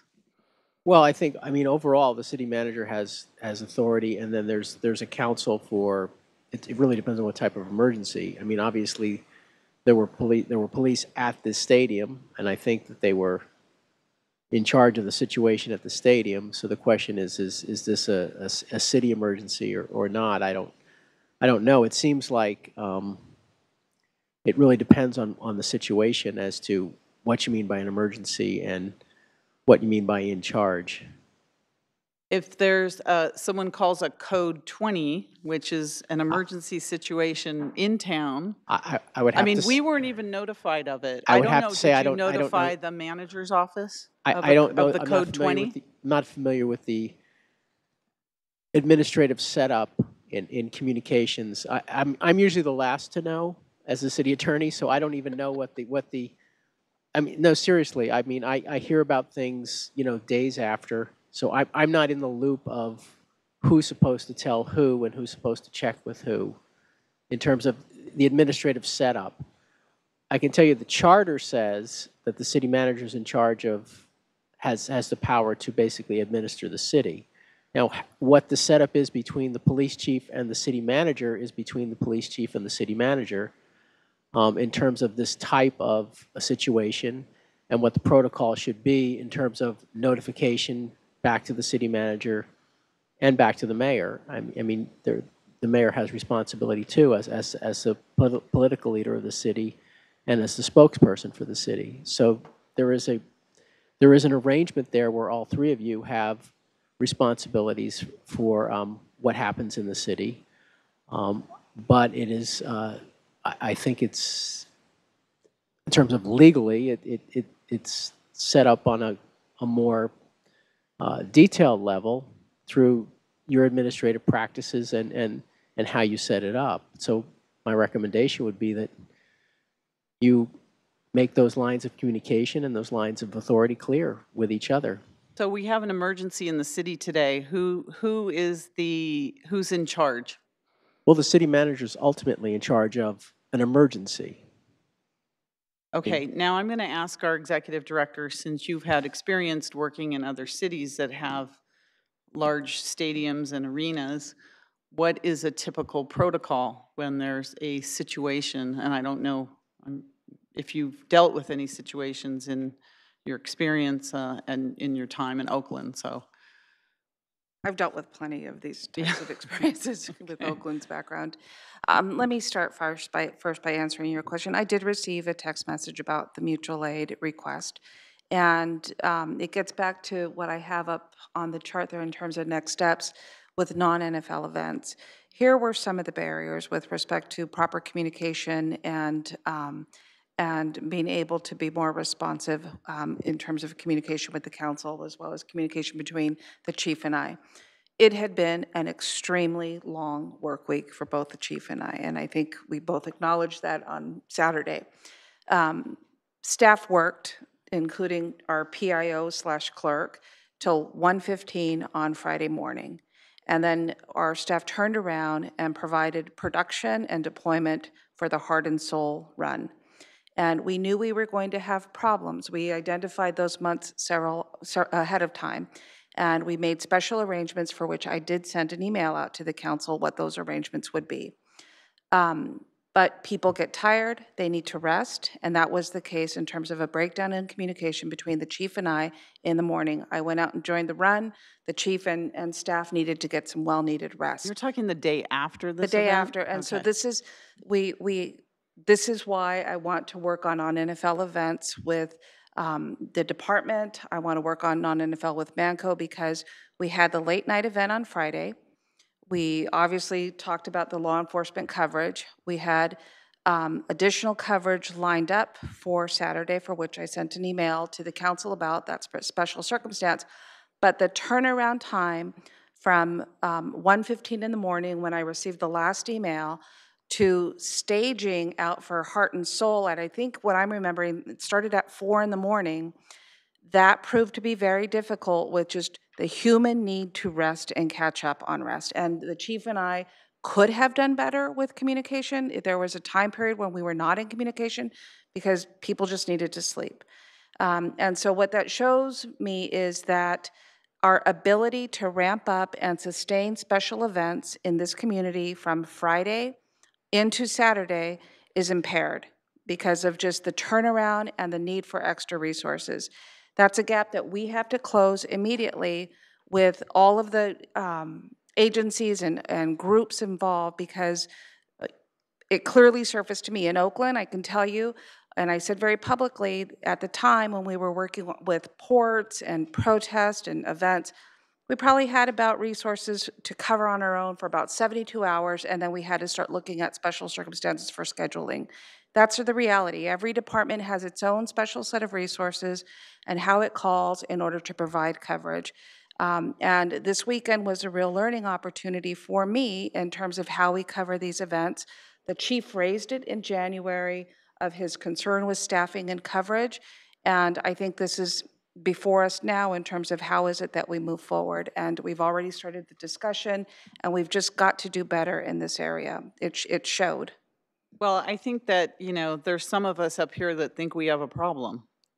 And maybe our police chief or fire chief, Manco, they don't think we have a problem, but I believe that we actually have a problem. And it's our duty to protect not only the North Side residents from the effects of what's happened, especially, with an event of that magnitude, and as well as the rest of Santa Clara. And I know one of the questions that wasn't answered was if all the officers were brought to the stadium, what was left in the rest of the city? And I'm going to say, I think I know what was left in the rest of the city. And I wanted to know, is that information confidential? And why is it confidential? If I feel the rest of the city was not protected because everything was pulled out to the stadium, we have a problem. We've got a problem. And so I want to make sure that, because it's happened before, And I fear that it's happened again. And I think that enough is enough. We can't actually have that happen at all. That's unacceptable. And if there is not enough proper planning, we have to learn how to better manage this stadium, manage our public resources, especially when it comes to police and fire in our city. I understand our levels of staffing are low, and I understand our officers are tired because there's a lot of work here, a lot more than, our police force and, it isn't equipped to handle everything without a bunch of outside help. But we need to manage. Anyone could look at that event and say that event was going to be, it was really going to impact our city. You didn't need a genius to figure that out. And then you add all that alcohol. No one talked about the big, car accident, alcohol related, during the event or right after the event. When you add in 5 hours of drinking, we are creating our own problem here because of management. So I would like to get, alcohol. I would like to get the statistics on the before alcohol. The concessions before, outside the stadium and inside the stadium, to look at the difference. Because if this is all about sales and making money on alcohol, certainly I know we're not seeing it in Santa Clara. But if it's all about the revenues, but yet it's causing this kind of disruption for our community and our officers, we need to change that. We need better policies. We need better planning for that.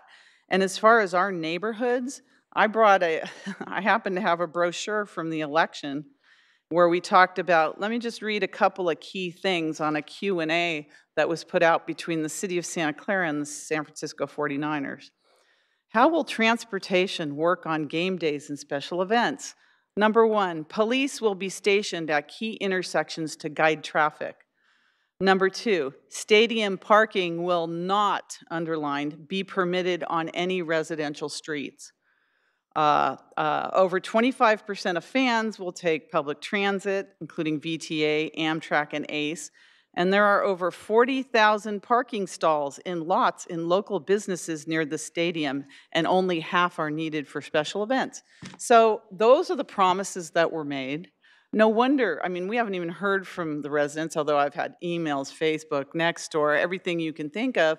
No wonder they're upset, because we're not doing what we're supposed to do. The stadium isn't managed the way it's supposed to be managed, and we have to get this under control. We have to get it under control, because how many times is Kathy Watanabe, who lives on the north side, how many times is she going to get attacked because there's verbally, not attacked, but people parking in the neighborhoods with all the alcohol problems, everything, the garbage, jumping on cars and, groups coming down the street drunk and urinating on people's yards in front of their kids and businesses. We have to get this under control, all of us together. All of it's not acceptable, and leaving our city potentially unprotected during an event like this is unacceptable. That's not even, we can't even start that anywhere. So I know that that's okay. There's a lot of things that have to happen, but I think as part of whatever, if you're just looking for direction from the council, I don't know if someone will make a motion, but I'd really like to see that we evaluate how we deploy public safety for all these special events and how we deploy our city staff. And compare it to operations from other stadiums. What do they do, and how capable, and what we're doing. I know what we're doing isn't quite working. We need to do better. But if you need to look at maybe bringing in outside experts if necessary to tell us, to look at how we're doing this and how we can do better. Because I just think all of this, we're going to be going through this year after year after year, and we just have to get it under control. And now is the perfect time. Now is really the perfect time to get this, settled and under control as we're doing, all of our audit things and everything else we're doing, finances. Let's get management and finances and public safety, everything. So sorry for all that. I needed to get that out because There's so many things about this that really bother me. All right, Authority Member Kolstad. Thanks, Mayor. This is just a small point, and it came up just before Super Bowl 50. Both the chief and the captain answered the question about the minimum staffing levels in the rest of the city of Santa Clara being maintained during this soccer game. So just so we're clear on that, there are minimum staffing levels. I think you and I might be allowed to hear them, but I don't think the police want to share with the community, which might contain active criminal suspects. I don't think they want to share that with those folks so they know how many police officers are patrolling the rest of the city. So in that regard, I know it's a small point, but clearly minimum staffing was maintained in the city of Santa Clara. And I completely agree with the city manager as well that when a situation like this arises and people are called to work above and beyond the call of duty, fatigue sets in. And I've seen some pretty pooped out firefighters and police officers in my time, and they needed some little R&R so they can get back to duty. But that's to be expected when an event like this happens, whether it's a concert or a sporting event or whatever. There are a lot of events that drain our resources over the period of a year.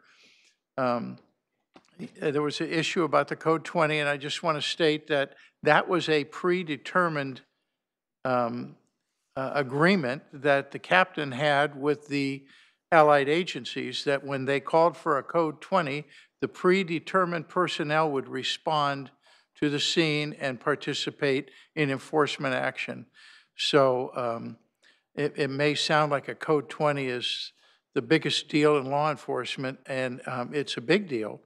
But it was a prearranged plan. It was all part of their fallback plan. And in that regard, and you look at the amount of arrests in that, it looked like a pretty average event at the stadium. That's about how many event arrests you can expect, how many people going to Rock Med, how many people being asked to leave because of foul language or bad conduct. And they handled it all. So I know that some of the neighbors were really upset about the noise, the people walking through their neighborhood and that. And I agree with Watanabe, there may be a way to deal with that going forward. But I think we have to keep this deal in perspective. It was a pretty successful event, all things considered. Authority Member Davis. I just had two questions for the city manager now.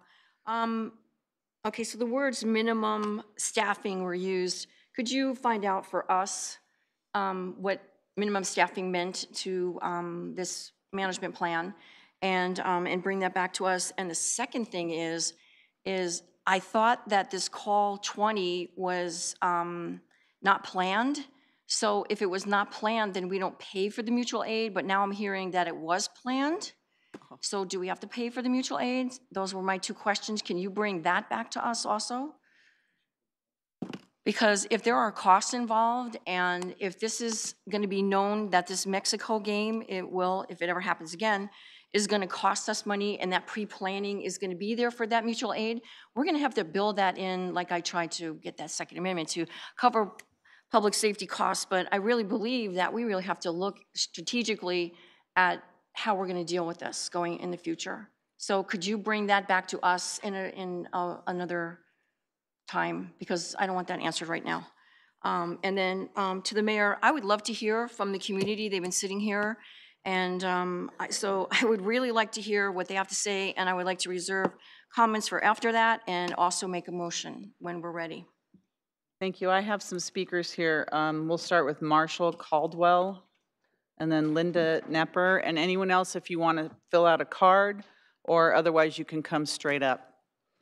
Chief. Yeah, I just wanted to make one comment in regards to Councilman Kolstad stated. We did have minimum staffing when we asked for additional units to go out to the stadium. We kept minimum staffing to answer our normal service calls. So if anybody outside the footprint of the stadium called for police assistance, they receive the same high level of service. So we would not jeopardize that at all. So that was met.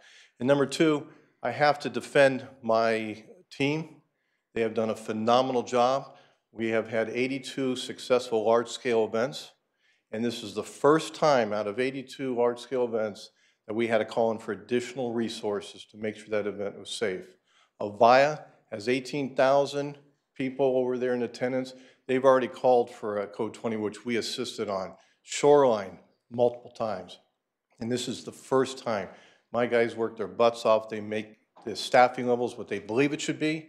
We staff it what we think it should be to be a safe environment for all. We don't anticipate that we're going to need additional resources, but we need a plan A, B, C, D, and E to do it right. And they've done a phenomenal job, and they have been recognized nationally. This is our stadium and our security plan and our command post is a national model for stadiums. I'm very proud of what they've been able to accomplish and what they've done. So I just want to make sure that was clear. Thank you. And there was that's no reflection on your staff or any member of the police department. It's all about management. Yes, sir. Please come forward. Hi, I'm Marshall Caldwell, and I've lived in the community for 19 years, very close to the stadium. I've come in here and talked to you guys before.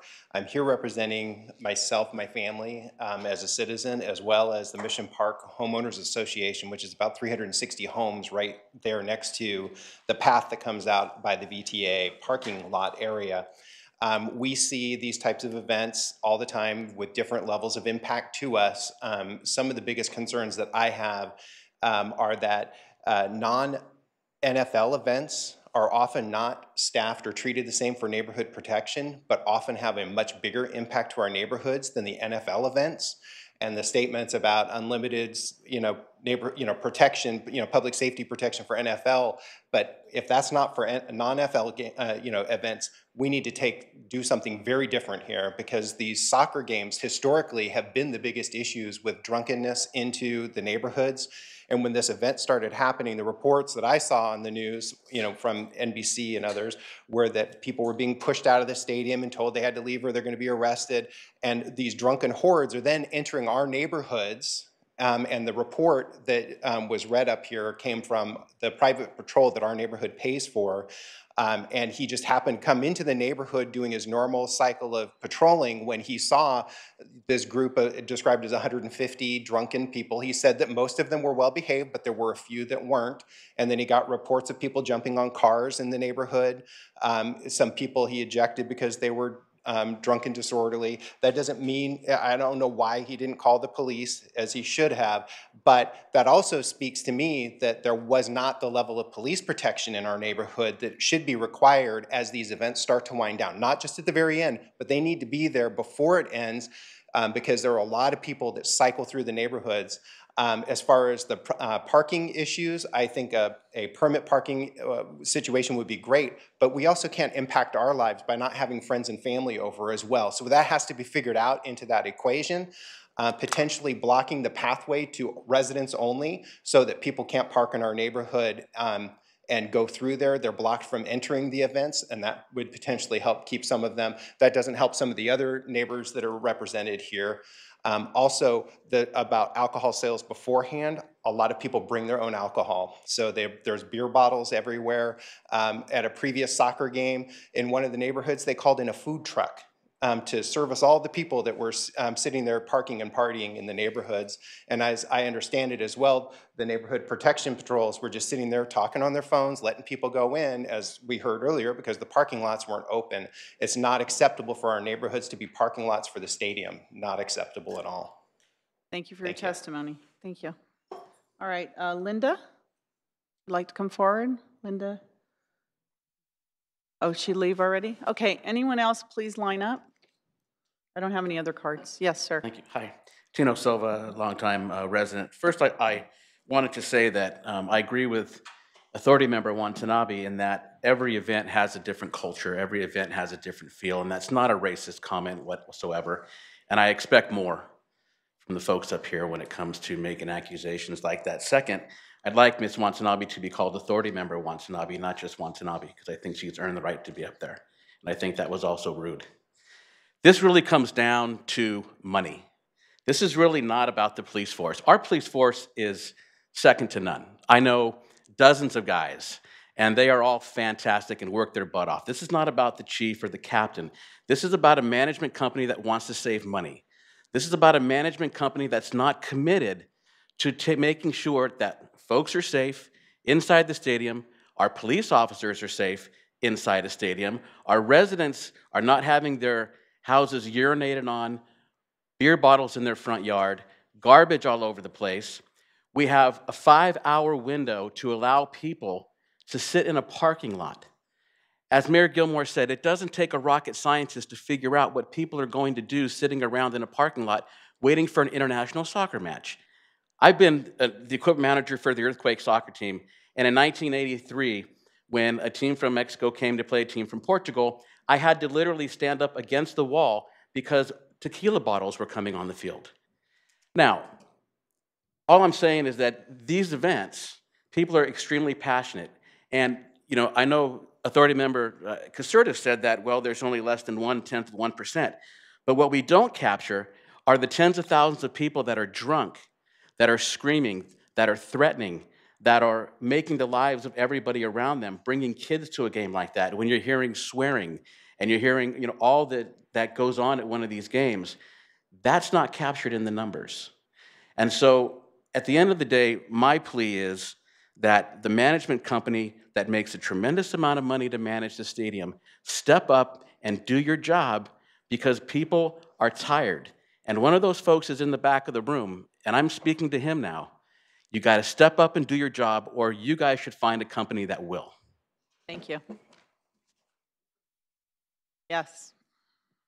I suppose that was perhaps for me. Let me just reintroduce myself. I'm Jim Mercurio, the Vice President of Stadium Operations and General Manager of Levi Stadium. And I take pride in who I am and what I do and who I work for. Let me tell you, there's one thing that's not ever going to happen, and that is putting the public in safety in jeopardy. It's just not going to happen. Let me just kind of reiterate whose money we're saving. It's your money. This is not a 49ers event. Okay? No, no, no. This That's, is not, please, not from the audience. Excuse me. This is, thank you. You had your time. Appreciate Please. it. This is not 49ers money, right? We're managing on behalf of the Stadium Authority. We take great pride in doing that. And we're never going to compromise safety and security. The chief talked about it today. The stadium's recognized nationally for your security and safety efforts, for the command post operations, for the men and women that work tirelessly for these events. So happy to sit here and work. We're going to take the high road. We're going to take some of the comments. I understand the frustration with the neighborhoods. Absolutely am committed to work with you and our new city manager and the chief of police to figure out how and what we can do better. But to sit in the stand that we don't take pride or we don't say we're not concerned about the safety and security of those folks is just inconsiderate. It's actually dangerous. What I would say to the public and to the media, let's be mindful of the words that you choose, because words matter. So the report about a riot, though I wasn't there, that meaning of what a riot is far different than a group of people that may be hooping and hollering or even jumping on cars. And I don't know that they did, I don't know that they didn't. But there was no report of a riot. And so to put that in a report is dangerous. It's misleading, it's inaccurate. So we gotta be mindful about the words we use. So I guess what I would say is I look forward to working with you as we have Deanna and your team, and certainly with the board about how and what we can do better to manage that facility and all these different events. And we'll do that in our recaps that we do. But I just wanted to say that we do take pride, and we will look out for the safety and security of our guests and those that are employees, and certainly those in the neighborhood. Thank you very much for your time. Thank you. I'd like to go back to the public now. Please come forward. Any member of the public? Welcome. Thank you, Skip Broussard, resident Northside. I'm actually going to address Well, no, Jim. you need to address the comments here, if that's okay. Thank you. Is there a way I could address a comment our chief made and No, what you Jim can made? address them to me, and they can all, I promise you, they'll all hear it. I'll just say Thank this. you. Jim Thank you, made sir. a comment that, and let me first say, I'm very proud of our police force. I think we have great cops. We have some of the best in the Bay Area. I think that's largely because it's one of the best paying cities in the Bay Area. My applause. And I think the chief, tries to do a good job. He did make a comment earlier about this is the first event. I'm going to actually read my notes on that one. I believe he said this is the first event we had people behaving inappropriately. No? Please address to me, sir. Okay, if you wouldn't mind. Thank you. They weren't behaving appropriately is what I wrote down. So something to that effect in his first address, which I just was concerned about because I think there has been other events such as the Grateful Dead concert when there was a sexual orgy in the parking lot, such as the guy getting beaten in the bathroom. I just wanted to point out there has been other issues. And the other, really, one of the comments Jim made was that he was very proud of our force, but this was not the worst event we have had to deal with, was the comment. And I'd like him to maybe shed some light on what he does see in all those years of experience as the worst event he's had to deal with. And if this is the best in the nation, and we're dealing with this as a neighborhood, I mean, my friend owns a commercial building. 17 people are on video urinating on the building, the forklift, the windows. This is acceptable? This is nationwide? That's my comments. Thank you very much. Thank you very much. Anyone else? Please come forward. Good evening. My name is Lily Louie, and I've lived in the Mission Park neighborhood for 19 years.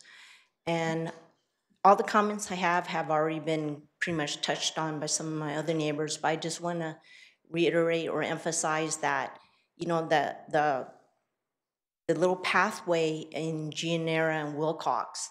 So at the end of most events, we see a lot of people funnel through that pathway, and then they come through the Mission Park neighborhood.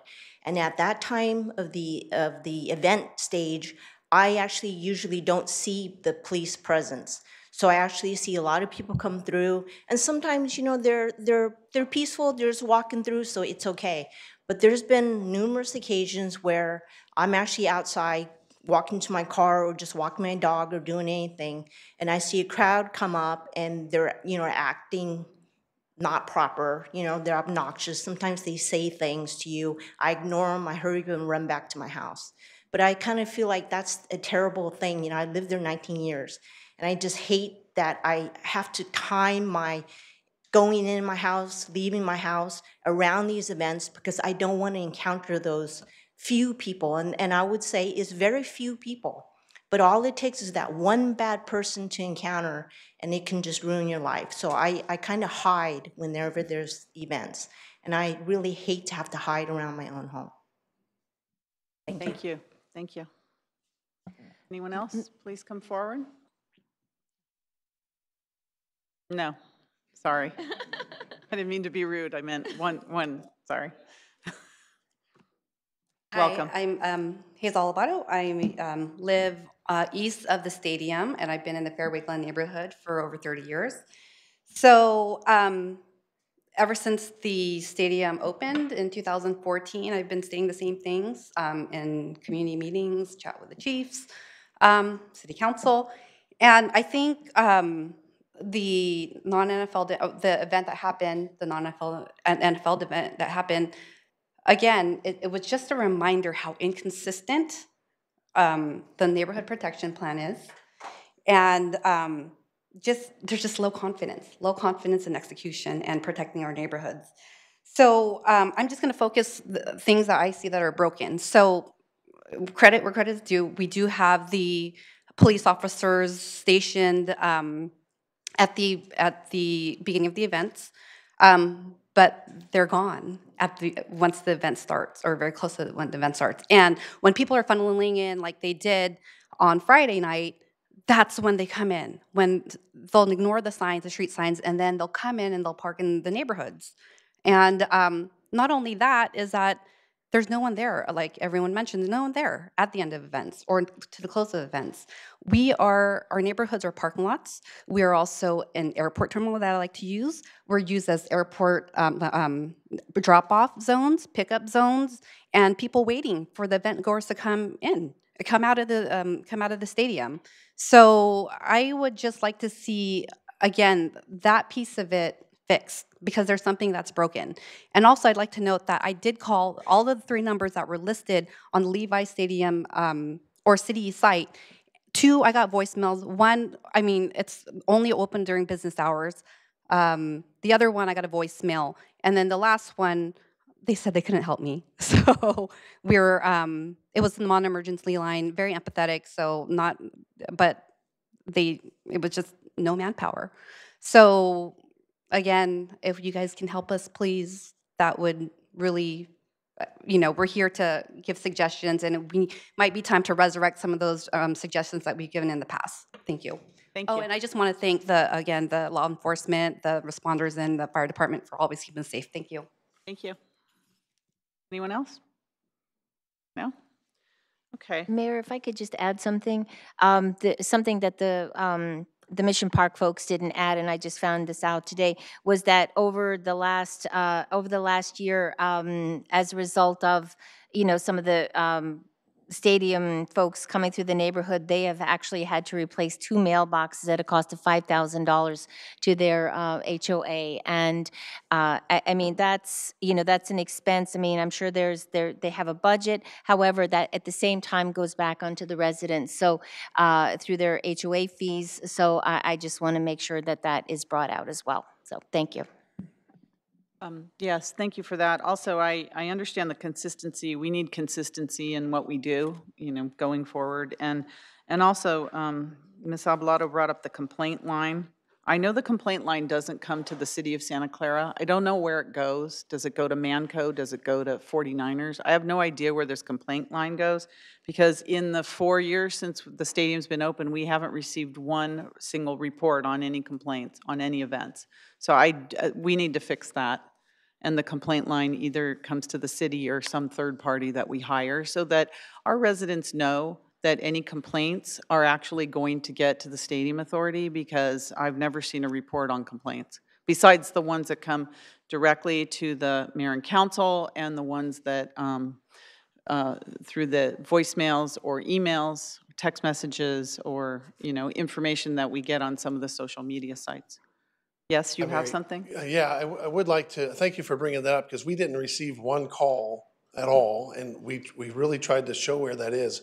But there is a number on the city website that we can't figure out where that goes. So maybe we could talk offline a little bit and try to connect those two, because if that's going it's nowhere. Not, there's no city numbers on there. There's a 615 number.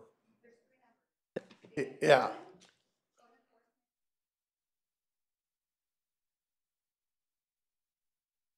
I'd be happy. I mean, Mrs. Watanabe, we talked about possibly reaching out to us if you get some of those calls, or neighborhood.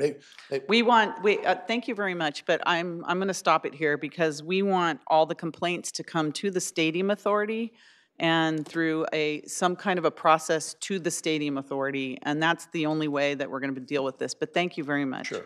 So, Council Member. Authority Member Kolstad, I know Davis has a motion, but you're okay. Authority Member Davis. Okay. You asked for the right. Yeah, I asked for the right for comments and motion. Okay. So thank you for coming tonight. I know that you are aggravated. I've heard a lot of things, and the damage to your properties, Cuervo bottles, Corona bottles, whatever was left on your properties, things that were destroyed, and jumping on cars, probably your cars. So, I feel your pain, but I think that we have to have a better management. And as Hazel alluded to, it's got to be consistent in everything that we do here. So with that being said, there was somehow somebody got out of this stadium, and there was a car rollover near 237 after that event. So I'm real concerned about how people are that intoxicated can get into a car and create a rollover. The other thing that really bothered me in conversation was the fact that the people seem to be parking in your neighborhoods because it's too expensive for them to buy a parking pass at the stadium. So they feel they need to go there. So that might also be an issue that we could look at through a management type of conversation, where we start to lower some of these prices down and work with the stadium. Because it seems that I hear from a lot of public that the mindset of the 49ers who are inside the stadium is that they own the stadium, we own the stadium. And we are limited to certain things, but I think that this is going to open up some more conversation with what's going on out there. If it's too expensive to buy parking pass and they're going to go into your neighborhood, then maybe we need to look at that. If from 2 to 7 is going to be a drinking time, that is totally unacceptable. I'm sorry. I don't, you know, that to me is just begging for just problems. I really want to look at that one myself. And then the other fact is, my concern was for public safety and how our officers were going to be crowded around inside that stadium. There were fights everywhere at different times, and they had to go to where they needed to go to, but obviously there was not enough manpower to do that. And so I don't know if these numbers are accurate. I have to go on Captain Burris's professional, I guess his debrief on that. So I'm real concerned about that. I feel my husband is a police officer, so that's why I am very concerned about this. And when Chief Seller said that, you know, he felt that we were attacking our police department, no way are we attacking our police department. They do their job, they do it well, and they are probably the gold standard for a lot of places. But I feared for our public safety. I'm sorry, I heard it from people that went to this event, people that were outside this event. People were concerned about Great America Parkway up and down, where we had people selling things. They were in the streets, they were causing congestion. I think that's something we also have to look at within the city, if they were permitted or they just came here to sell their wares. But that created an issue and a traffic problem. So that is something else we have to address. The other thing that I heard were inside the stadium, in this Copa match, I think somebody alluded to it, someone was almost killed. There was in a bathroom. This man was beat, and we had police come there. Now we have cameras, we have police presence, and so that issue was addressed. But now we have another issue that has now arisen. At multiple fights going on at different locations within that stadium, and how are our police going to effectively get there? And they had to call a code 20, which is scary. I heard somebody say that this was a near riot. I don't think it was a near riot. I think that it was an uncontrollable situation of chaos. And how are we going to fix that going forward? So I really want to address that issue too. I don't want any of our people getting hurt. We're supposed to have a good experience in our city, but as you know, Levi Stadium is a city within a city. So we need to protect the people that come here as well as the people that live here.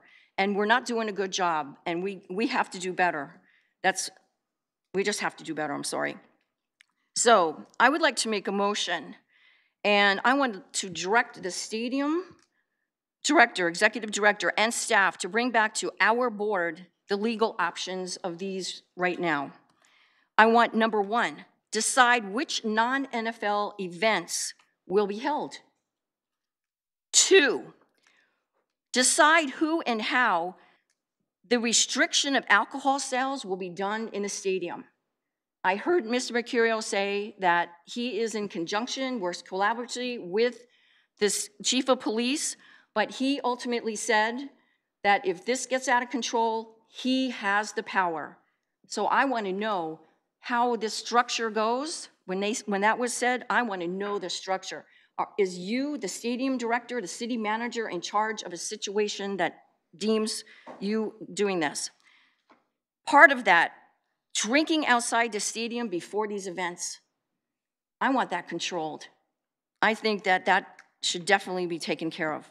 Number 3, I want you to decide, the executive director or who is assigned the responsibilities, that you work with the chief of police, Manco, whoever is involved in making these strategic plans within that stadium for non-NFL events. It seems that they have consistency with NFL events, but somehow these non-NFL events have no consistency. So those are my 3 things that I would like to make the motion that I direct you to do. And I don't know if anybody's going to follow this. And also a list of best practices that we can follow continuously. And that is my motion. I'd like to ask that you add on the part that I brought in earlier about having the executive director evaluate how we deploy public safety and other city staff members and compare it to operations in other cities. So Or is that number 4? compared to operations in other stadiums and use experts if necessary. So I'll use Lisa's amended number 4 bullet. Could I add something as well? And that's the implementation of the protection of protection services for the north side neighborhoods. Is that including having permits or Yes, something like the that? per- Have that yes, the conversation permit- about yes. permitting? Okay, that'll be Lisa's amending, she's adding to my motion, and Kathy's adding number 5 for the permitting.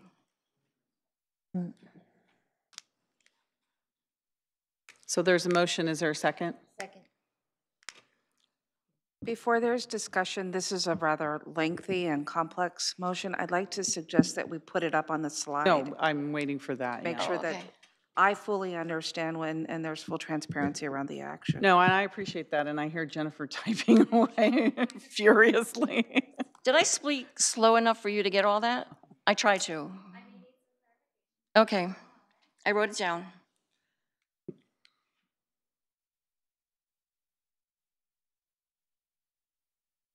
We need some music in between all this, right? Put online. Maybe Teresa can sing for us. Oh, God. She already did her terror rendition.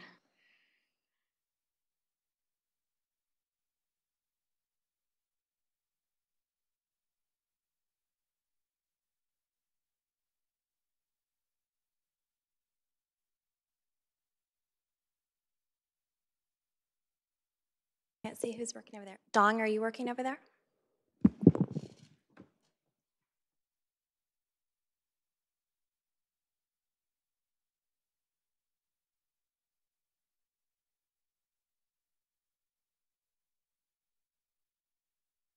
This is the third hat.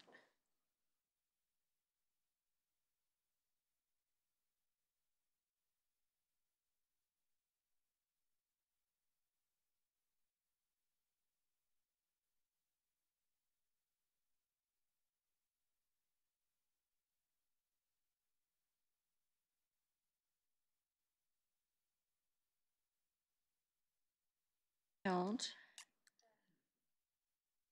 Which non-NFL will be held? Okay. You make it bigger. Okay, who in? Give that like a 16 font so we can read it. Whoa, okay. Yeah, that's good. Thank you. Structure. Who restrict alcohol? Does he have structure of when and how alcohol sales are controlled? Better, thank you. Okay. There you go. 3, drinking outside the stadium prior to event, yes. Okay, and then Lisa, you were 4. Could you do that all and report back next Tuesday? That's a joke, that's a joke, that's a joke. There's no way she can get that done. Walter, is that right? No, okay. I can only add, I'm happy that we reviewed the budget modification as part of the budget action. Certainly, this is Going to it's a take some complex- resources. It's going to take resources, and it will take time. No, but we appreciate that, and it's worth taking the time to do this and doing it right. I think everyone in our city will appreciate this. And you're actually directing the agency counsel, since you're asking for legal options. Well, they have to be legal I know we're options. going to I thought work together, but I'm. Agency counsel agreed on this? Yes. I mean, obviously, I will work with the city manager to make sure that all of the options that we bring back are legal, of course. Of course, yes. Yeah. Has to be consistent. Okay. All right, so we have a motion and a second. Oh, Jennifer? Sorry. Sorry, let her get to the other side of the room. This is a new system that we're working with, so we apologize for all the delay, but it's nice to be able to see it up online here, so we all know what we're voting on. Okay. Please register your vote. And that passes unanimously with those on the dais. Thank you very much to everyone on this. Thank you for all your patience, and thank you to the public for coming and testifying. We hear you loud and clear. Thank you. All right, next we have reports of members and special committees. Authority Member O'Neill. This isn't exactly related to the Stadium Authority, but I just thought it was of interest. I was at the Housing Trust Silicon Valley investor briefing last Friday, and it was a very interesting program talking about the challenges we have with housing and affordable housing and the progress that we've made in the past year, and you know, asking people to support the upcoming housing bond. And one of the things that I wanted to note, that one of the people that was highlighted that spoke was Mr.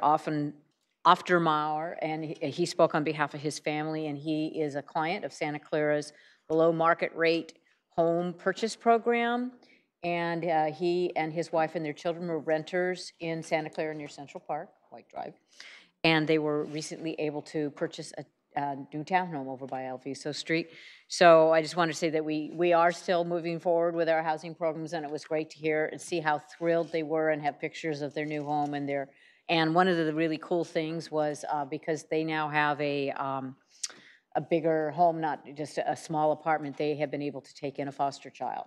Which so, and yesterday, as was Councilmember Watanabe, was at the Destination Home Luncheon, and that was where Cisco announced that they will be investing $50 million in the next 5 years to help us build adequate housing for a lot of our homeless population, and had some really great results to report on veterans. And so I think that that's going to be a call to arms for lots of our very, very successful community companies who have focused most of their philanthropy on STEM education, which is very important, but there's so many other tremendous needs in our community also. So just wanted to mention those two things. Thank you. Any other members? Okay, next we have the Executive Director report. There's a TMAC in your packet. I'm looking at the tentative meeting agenda. I want to call out that in May, we're going to add several revenue opportunity sessions, and we're going to be beginning with the cannabis tax initiative, as well as public health and land use. So you'll start to see May populate with revenue opportunities, which follows our January session, and we're getting prepared for that. And they're not added yet, but you will see those over the next publication of the TMAC. Can I ask you something when you talked about that? Are we keeping in mind the November election and opportunities for marijuana, cannabis, or that's what we're preparing so for. We're still on schedule to keep that we are. If necessary? We're going to bring forward a public health policy discussion, public health and safety policy discussion. We'll then switch into the cannabis tax, and then we will bring forward other revenue opportunities that you charged me with in January. And the decisions then could be made by council to proceed and prepare for further community work, as well as research and more data, so that if there is a combination of revenue opportunity ballot initiatives, you have that in time for November decision making. Okay. But it's not on, and it's going to be a significant set of additions for the May, June, July timeframe. Okay. Do we need to approve this, Matt, the TMAC? Okay. All right. Seeing none, then our next regular meeting is scheduled for Tuesday, April 24th. And Chairperson? There's a motion? Gilmore, Oh, I'm sorry. I'm sorry. I just want to clarify that while we excused Councilmember Mahan from the council meeting, if we would like to formally excuse her from the Stadium Authority, I can put it into the record. Okay, if we can do that. Do you want to do that through the? Just do it. Okay, is there a motion to excuse? Motion to excuse, second, whatever. Thank you. Motion, is there a second? Can you second, Teresa? Second. Yep. Motion second. All those in favor? Aye. Thank you. Opposed? None. That carries. All right, is there a motion to adjourn? Motion to adjourn. Second. All those in favor? Aye. Aye. Oh, we're not doing old school?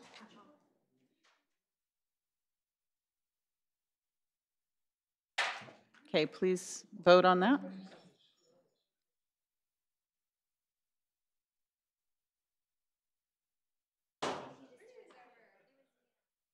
It's okay. Of those on the dais, thank Aye. you. Aye. All right. Meeting's adjourned. Thank you. Oh, they're still outside.